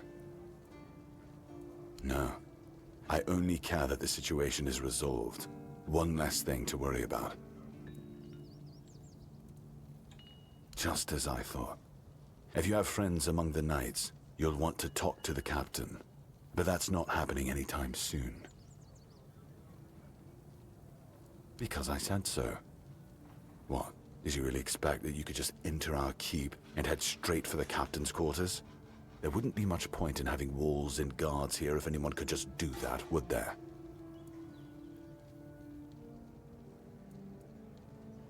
You've done your part in proving your worth. All right. You deserve the truth. You won't find the captain at the Horns of the South. He ordered us to lock down the keep, and then he disappeared. I have my suspicions about where he might be, but I can't say for sure. And frankly, I hope I'm wrong. Brandon once said he wasn't afraid to go to the Dol Riada, and the way he said it, I couldn't tell if he was joking. So maybe he went to make a deal with them? I think that's ridiculous. Everyone knows the Dol Riada are savages. Diplomacy is not their strong suit. But if it's true, if the captain did go to broker peace with the Dol Riada, you'd most likely find him at the All-Mother's Temple, where One Eye and his thugs are holed up. Getting into the temple won't be easy, that's for sure. And frankly, I'd prefer not to hear about your demise. Try sneaking in quietly, or see if you can convince the tribe's representatives to let you through. That's the best advice I can give you. And if you do find the captain, tell him to return to the Horns of the South as soon as possible. Galahad the Pure is already on his way, and he won't be pleased to find a bunch of keepers hiding behind the walls without their commander. We'll all face consequences if that happens.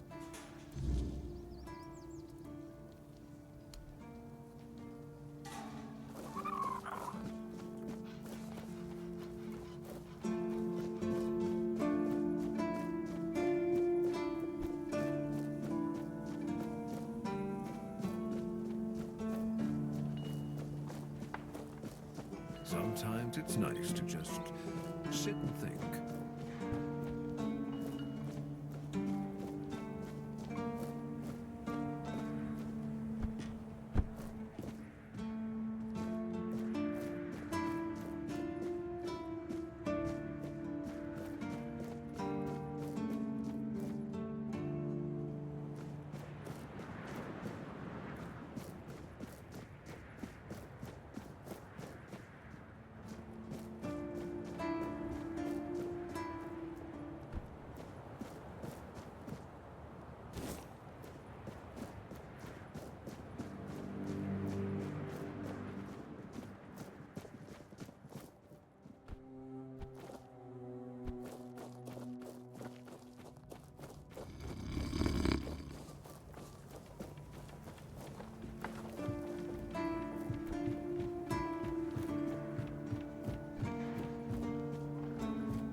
me out of my misery.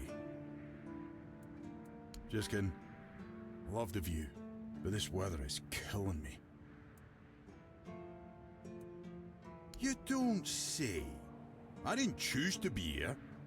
Our beloved quartermaster sent me to freeze my arse off. He said as punishment for spitting on the good name of the keepers, whatever the hell that means. I just got drunk in the tavern and lost half my pay, and maybe some of my clothes. But I mean, why would he even care? It was my gold. I can spend it how I please. Oh, aye, I need a warm coat, and I mean the absolute warmest coat you can get, huh? Osprey might have something in stock or know how to make one. I'd ask myself, but he's not exactly speaking with me these days. Thanks, friend. I knew I could count on you.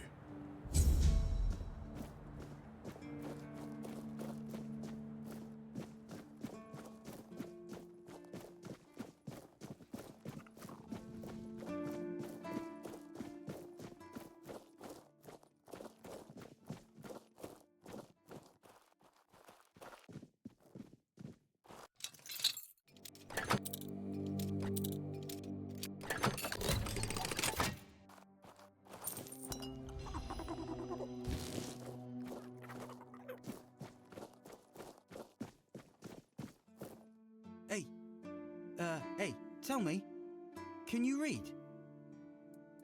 Listen, I'm no good with words. Could you read me a letter from my sister? She's learning how to read and write. Can you believe it? She writes letters to me. I'm so proud of her. Oh, thanks. Here's the letter.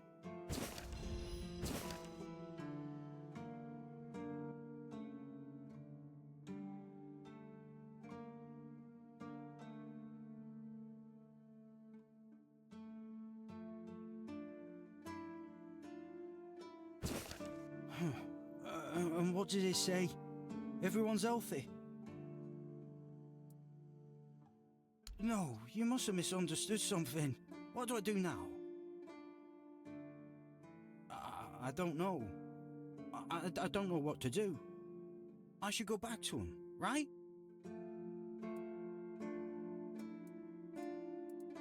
I guess that's true.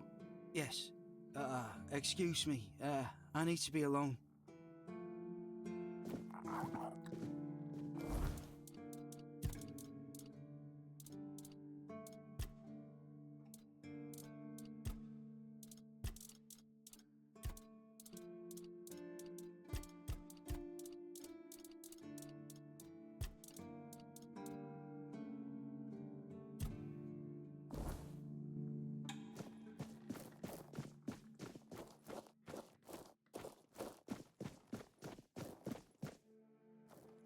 What do you think of scale armor? Scale armor. What do you think of it? The ones all the keepers wear.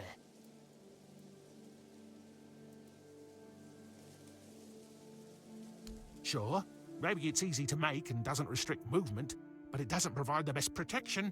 Someone just needs to stab you between the scales and you're done for. The melee armor is much better. That will prevent you from being run through with a polearm or getting shot with a bow. It's also much more comfortable. I told them, but they both said I know jack shit. Besides, the keepers rarely go outside the walls nowadays. Then the quartermaster added that if I don't like our equipment, he could send me out scouting in just my underwear. Perhaps you're right. But if somebody ever stabs me under the scales, I'll go straight to the quartermaster and give him an earful. Oh, of course. I mean, I've never made one. I'm not an armourer. But I've read so much about it that I'm sure it won't be a problem. Here's the page from the Armourer's Almanac that explains the process.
What a nice day.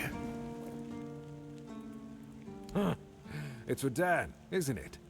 That ungrateful bastard's still on the wall. Disagreement?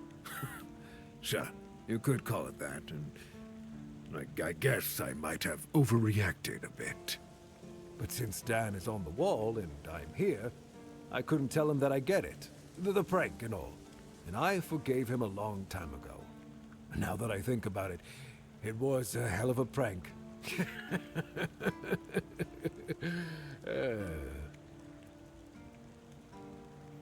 Well, I may not be angry with him anymore, but that doesn't mean I'll work my ass off so that his doesn't freeze. Here's an explanation of how to make it. Feel free to help him out yourself.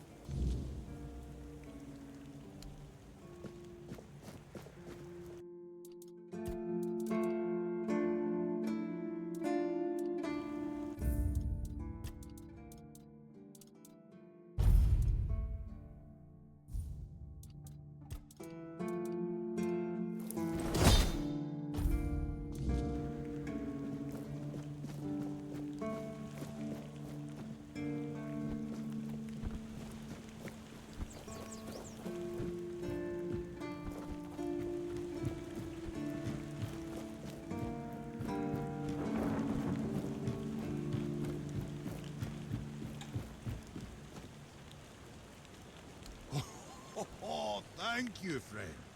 Let me repay your kindness. Even though I don't have much, I can at least tell you about something I saw a little while ago. It might be interesting for an adventurer like you. See those rocks near the shore? When it gets dark, sometimes I see a light there. I'm no sure what it could be though. A bandit camp this close to the Horns? Impossible. The Daliata? No way. They wouldn't hide like that. Maybe something else entirely? It's probably nothing, but maybe you could find something interesting or valuable there. Farewell.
If you're here to see the healer, don't bother. He's a quack and a butcher who likes to watch people suffer. I came to him with a toothache, asked him to make me something for the pain, and you know what he did? He said my tooth is rotten, and then sent me to Osprey to get it pulled out. Sounds like horse crap. My grandma was smarter than your lot, and she couldn't even read. She knew how to make a proper potion for toothache. If I were any good at mixing that stuff, I wouldn't need to deal with quacks like Heber. I even gave him my grandma's recipe, but he said it was no good. No, Heber took it, the plonker. Said if I don't know how to make it, I shouldn't have it. And that he doesn't want some questionable homebrew medicine spreading through the keep.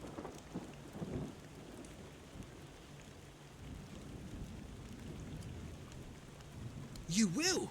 Oh, you're a lifesaver. Tooth saver, yeah? No matter.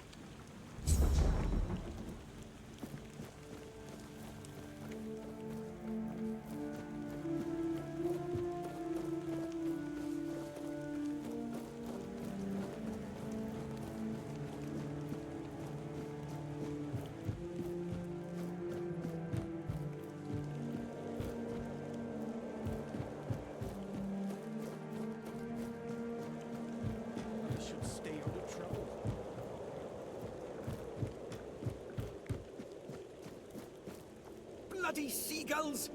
Can you hear me, you flying vermin? Just try landing here and I'll pluck your asses clean. A keep by the sea.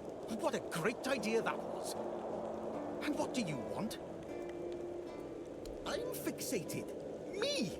Oh, you didn't see what they did to me a week ago. I was just standing watch as usual, and then, suddenly, splat. A dozen of them flying overhead, screeching, shitting and whatnot. So, I yelled what I think about them, shaking my fist. And then another 4, splat! And they kept screeching. I tell you, they're laughing at me. I spent all night cleaning my armor. Sewell didn't think it through when he decided where to put the keep, mark my words. And I don't like how you seem to think I'm a fool. So, what now? Should I shit on you for that? I don't think so. I once managed to shoot a few. I thought they'd learned their lesson and wouldn't be flying over here anymore. And guess what they did? They kept shitting. With increased force. Like they're planning it. Vengeful scoundrels. I need to try a different strategy. Find something that will make them feel real terror. Like the way crows are afraid of scarecrows in fields. I'm sure seagulls also have something that scares them. We just need to find out what it is. Oh, thank you. I just need you to bring me some kind of a bird scarer. They'll learn their lesson and keep away from me. I don't know. I'm not sure if there's anyone crazy enough to take up something like this. There is one guy in the museum, Riderick. He's supposed to know everything.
I like it when things are quiet. Hey. Hello. Are you also wondering why the heck we need them? Lighthouses. Why the hell are Dara and his workers pushing so hard to build the second one? Is one not enough? Is it because one is less than two and less is worse? I mean, two lighthouses next to each other are almost the same as one, and ships don't even sail this way anymore. Two taverns, of course. One to drink in, and the second for when you're already drunk. Ha!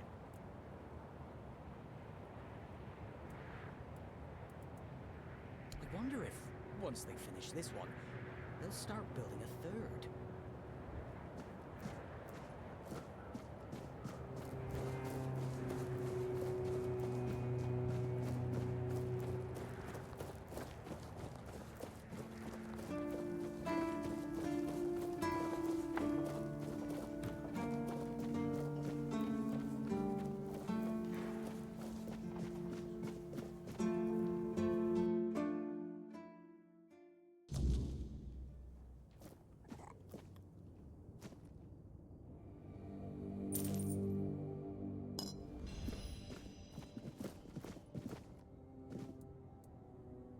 Lanzo knows very well what he must do. I'm sorry, but there's nothing else I can do for him. Either he removes the tooth, or it will keep hurting. Yes, his grandma's miracle medicine. I honestly don't have time for village superstitions. I had to confiscate the recipe as well, lest he tries making it himself. As if I don't have enough problems already. No. I thought I made myself clear. If you want an excuse to drink yourself to oblivion on moonshine, just drink the moonshine. No need to add other potentially dangerous ingredients. Well, to be fair, the base recipe is pretty harmless. But what if someone decides that if they don't have carnation, it's perfectly fine to substitute it with devil's snare, since the color is more or less the same? Or sage with wolfsbane, because you know, leaves are leaves. I'm sorry, but unfortunately I know these people well enough not to trust them with something like this. What? How do you... You know what? Fine. Do whatever you want. But if it causes you to shit yourself for 3 days straight, don't come running to me.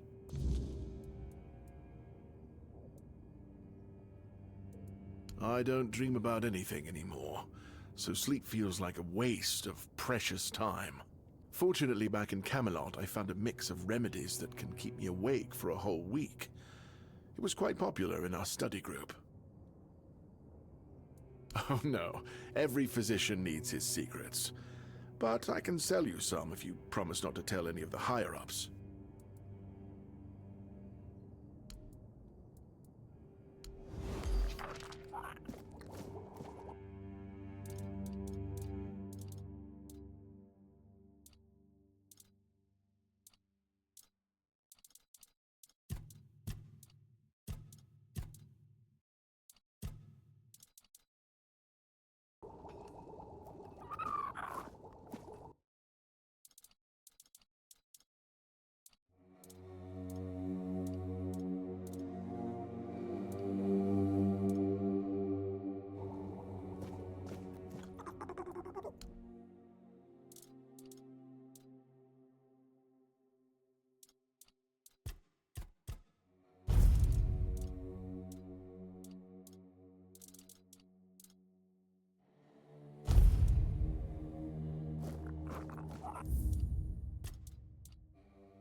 Ah, you're back! How's the remedy? Thank you!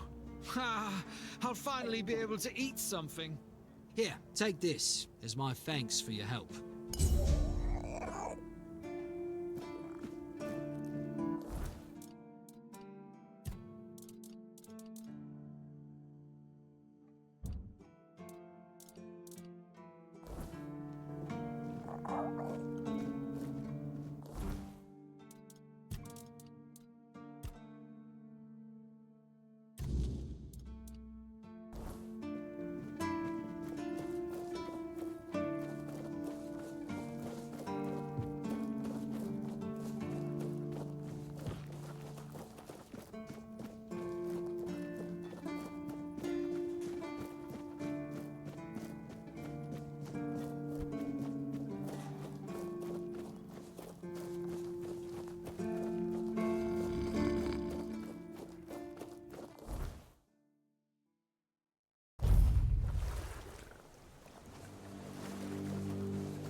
The Hive awaits your tribute.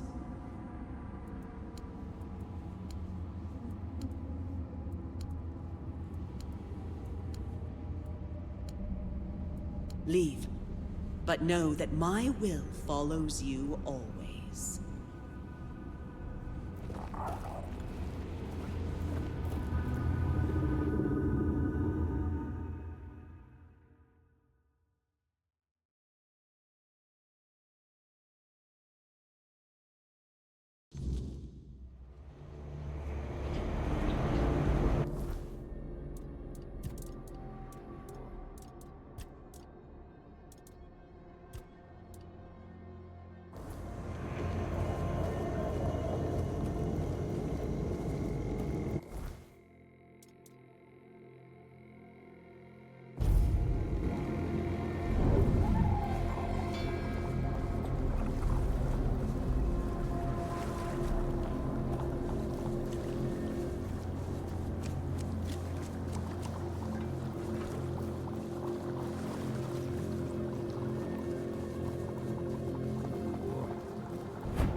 Good to see you again.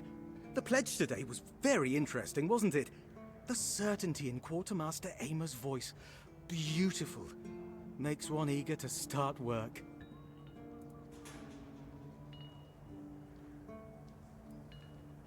Huh? Ah, yes, of course. So, what do you need this time? The pass again? Are we planning a trip to the Stale Lamb? Hey, not this time, my friend. I've run out of ink. I'm waiting for a delivery. Steward Orla will let me know when more arrives. In the meantime, I need to ask you for a favor. So, you in? For the sake of our long friendship? You do know it needs to stay between us. Do you understand? Say you understand. Fantastic. So, here's the thing. On a recent night out at Ron's, it seems I may have left some sensitive documents at the bar. Documents, with Captain Fergus' seal. But not necessarily sealed by him. You know what I mean. I can't really go there right now. Could you get them back for me? I'm sure it won't be too much of a problem. Splendid! When you have the documents, meet me at the third crowing of the rooster. Or just find me. I'll be around.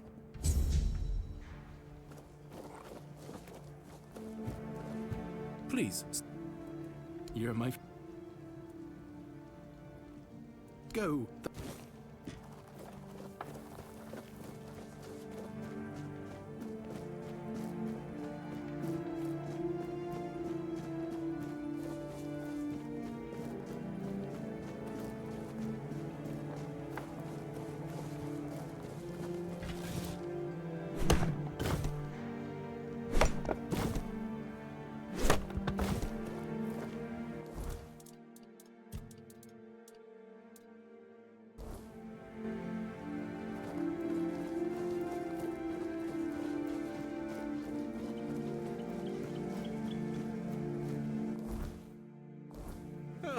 What a nice day.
Ah, that's you.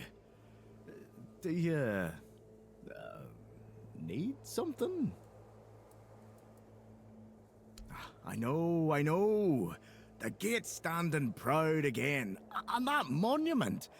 Well, it actually looks like something worth remembering now. Folks around here might not say much, but they'll notice. A place that looks cared for makes people care more in return. Good work. If I had a medal to give, I'd pin it on you myself. Maybe Fergus will even crack a smile. Or at least grunt in approval. That's about as good as praise gets from him. Either way, you've done well.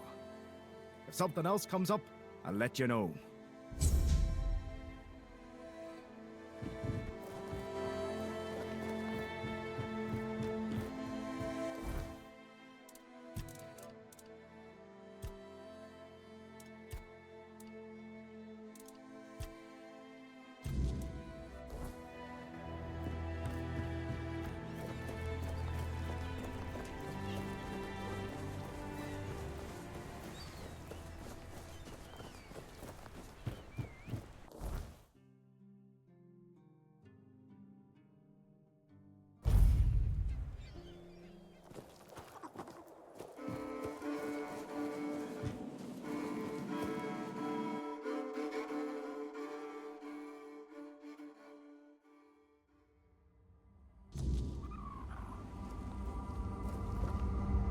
You come bearing gifts for your queen.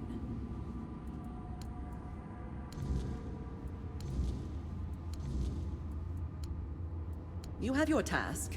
Return only when it is complete.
Welcome to the Museum of the Horns of the South, the southernmost keep under Camelot's jurisdiction.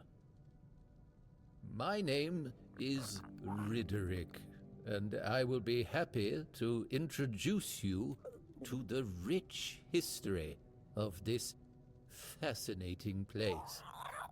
A history that began 623 years ago, with the first keeper, Sewell Firstfoot. I'd also like to bring your attention to our numerous exhibits that are, as I like to say, inanimate witnesses of the history of the Horns of the South.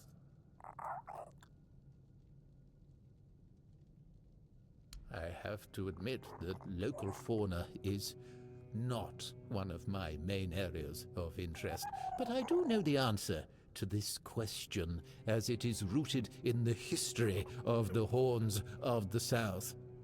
It used to be the case that a significant part of the daily catch was gobbled up by our troublesome coastal neighbors. So the keepers of that time found a very peculiar way to deal with the problem. Some of them, called the seagullers, scared off the coastal birds using specially constructed masks. They made them from feathers and pieces of tanned pigskin sewn together. The reason the gulls avoided these masks is unclear, but perhaps their peculiar shape reminded them of a natural predator?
So the bitch understood the meaning, yes?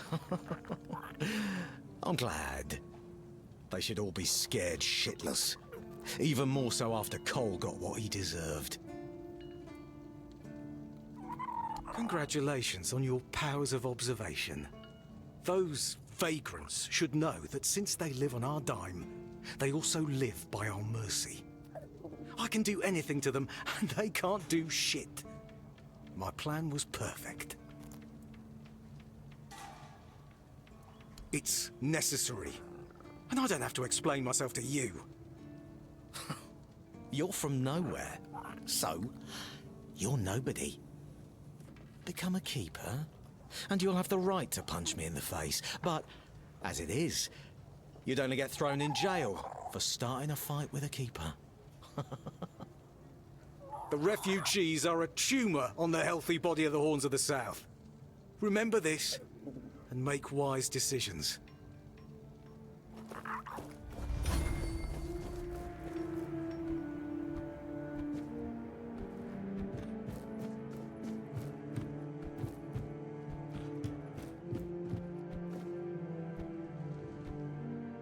I should stay out of trouble. There you are, finally. Do you have what I need? A mask? Eh? Are you sure? Ah, whatever, sod it.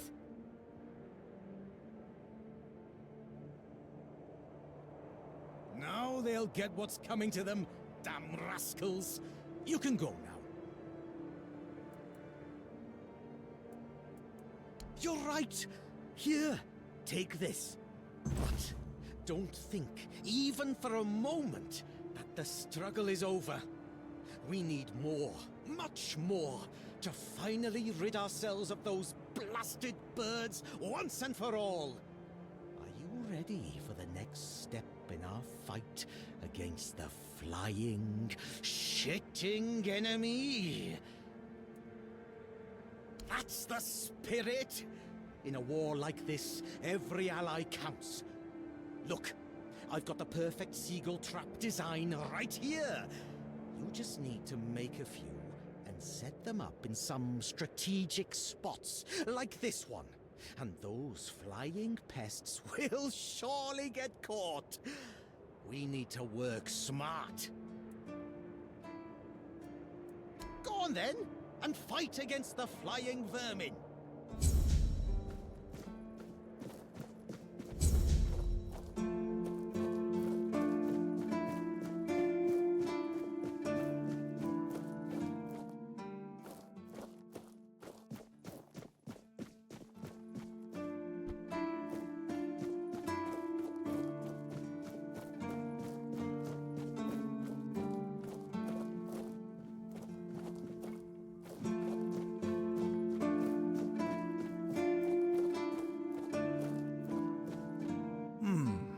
Were you at the pledge? I didn't see you. Yeah. Victory over health. Honor over life. Yeah. Bandits, tribes, Sodom all. Sleep, damn it, is the worst son of a bitch I ever fought. No sleeping, no. The service is eternal. Where would we be if Seawall took naps all the time? You need to serve, not...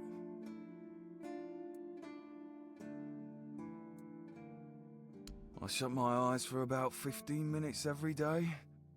Sometimes 20. Besides, a true keeper doesn't sleep. He keeps watch. The Old Mother will reward me after I'm dead. But I'm not gonna lie. That potion from Eber, our physician, works miracles. You could stand on the walls all day and night and not even think about closing your eyes. What? Listen, pal, I never asked. I just came in the evenings when I was getting sleepy and took it. And then Yan put it somewhere else. Keeper's Vigor. Good stuff. Excuse me? Those were local supplies for every keeper. Shit. Maybe I was stealing. Oh, I never thought about it like that.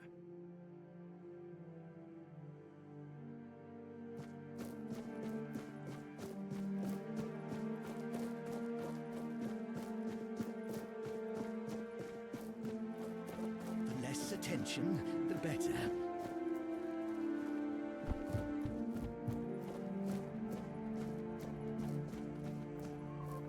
Watch the feet! Your feet! And my priceless seedlings! I swear, your nosiness will be the death of you.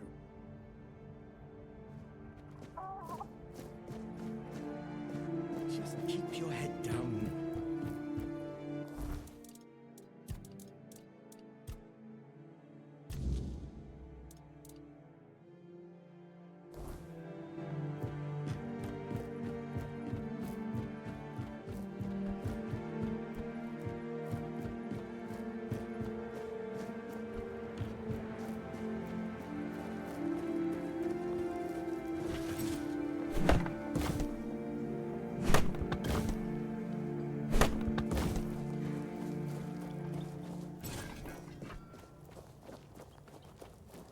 It's nice to have a break.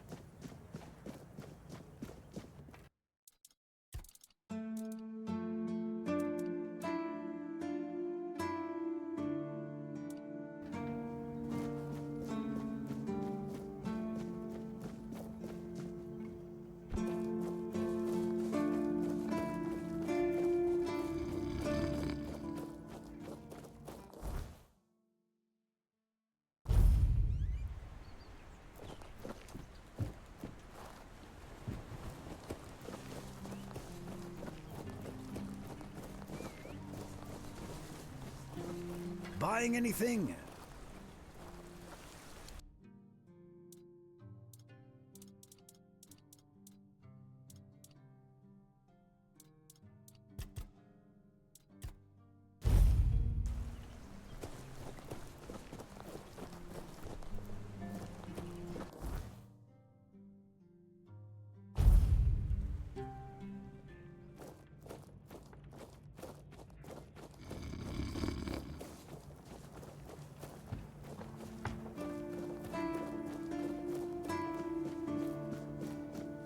Hope nothing bad happens today.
have returned.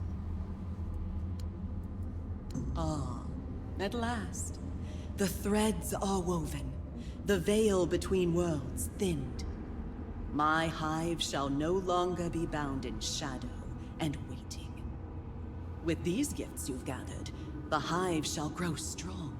Its walls unyielding, its reach infinite. The time has come. The hive expands. Can you not feel it? The air hums with purpose. The threads tighten, and soon, all shall know the embrace of the hive. You have done well, my devoted protector. You shall be honored among my children. You have played your part well, and for that, you shall be rewarded. Stay, and be reborn in the hive's embrace, where you shall know peace. Or go, if you so wish. But know this, the hive is eternal, and it shall find you again.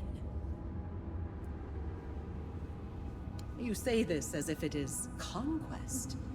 It is unity. It is purpose. In time, all shall understand. And in understanding, they shall rejoice. Ah, such devotion. Even as you walk among the unbound, you remain mine. This pleases me. Go then, see to your fleeting mortal affairs. But know this, your loyalty is a thread woven into the hive, unbroken and eternal. You are bound to me, as all things shall be. My will follows your every step. My whispers drift upon the wind. No matter where you tread, the hive is with you. And in time, you shall return.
It took place after my death, and I was not summoned back when it happened. Yet I believe they did what had to be done. If the Four-Dweller was a threat, one that could neither be questioned nor studied, then he had to die. You do not understand how dreadful these creatures are. Even with the weirdness weakened, they remain formidable foes. We cannot fault these people for defending themselves.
Hold your ground, men.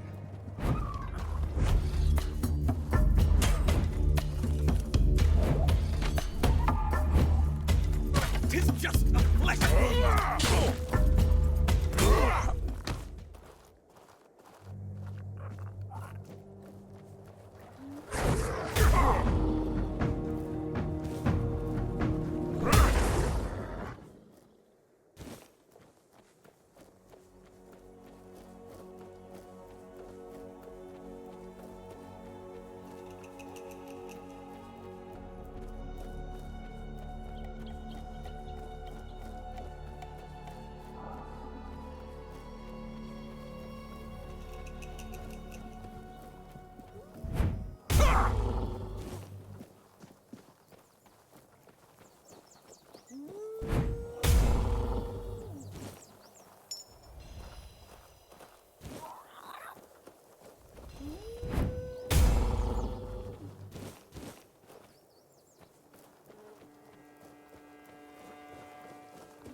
Heavens above! What have you done? You shouldn't be here. Definitely should not. There's no escape from this place. Just look at me. I'm stuck here for good. Get up and leave? What a joke. Oh, no, no. It's not that simple. And if you value your life, you'll stay here too. My curse is contagious. Just look at this boulder. This one here. It tried to kill me. And it wasn't an accident, oh no. And you, I guess, were just curious what you could find under this famous road? Dear me. You found a whole load of bad luck. And a curse to boot.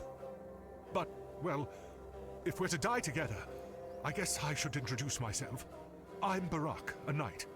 Or perhaps a would-be knight. I don't know anymore. You just try leaving, and you'll see. This stone block broke off the King's Road when I was sleeping.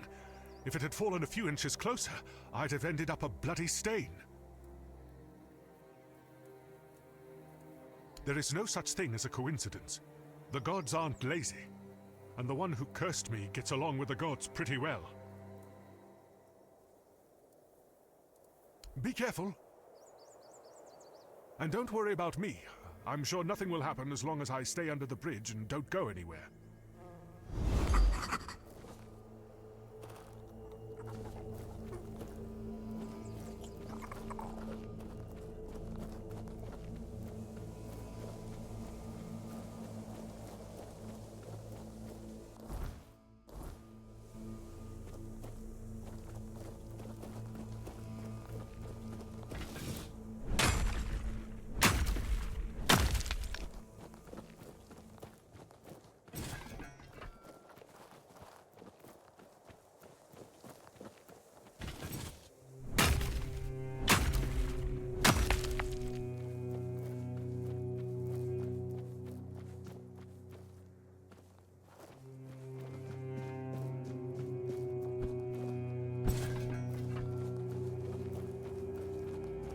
Someone's out there.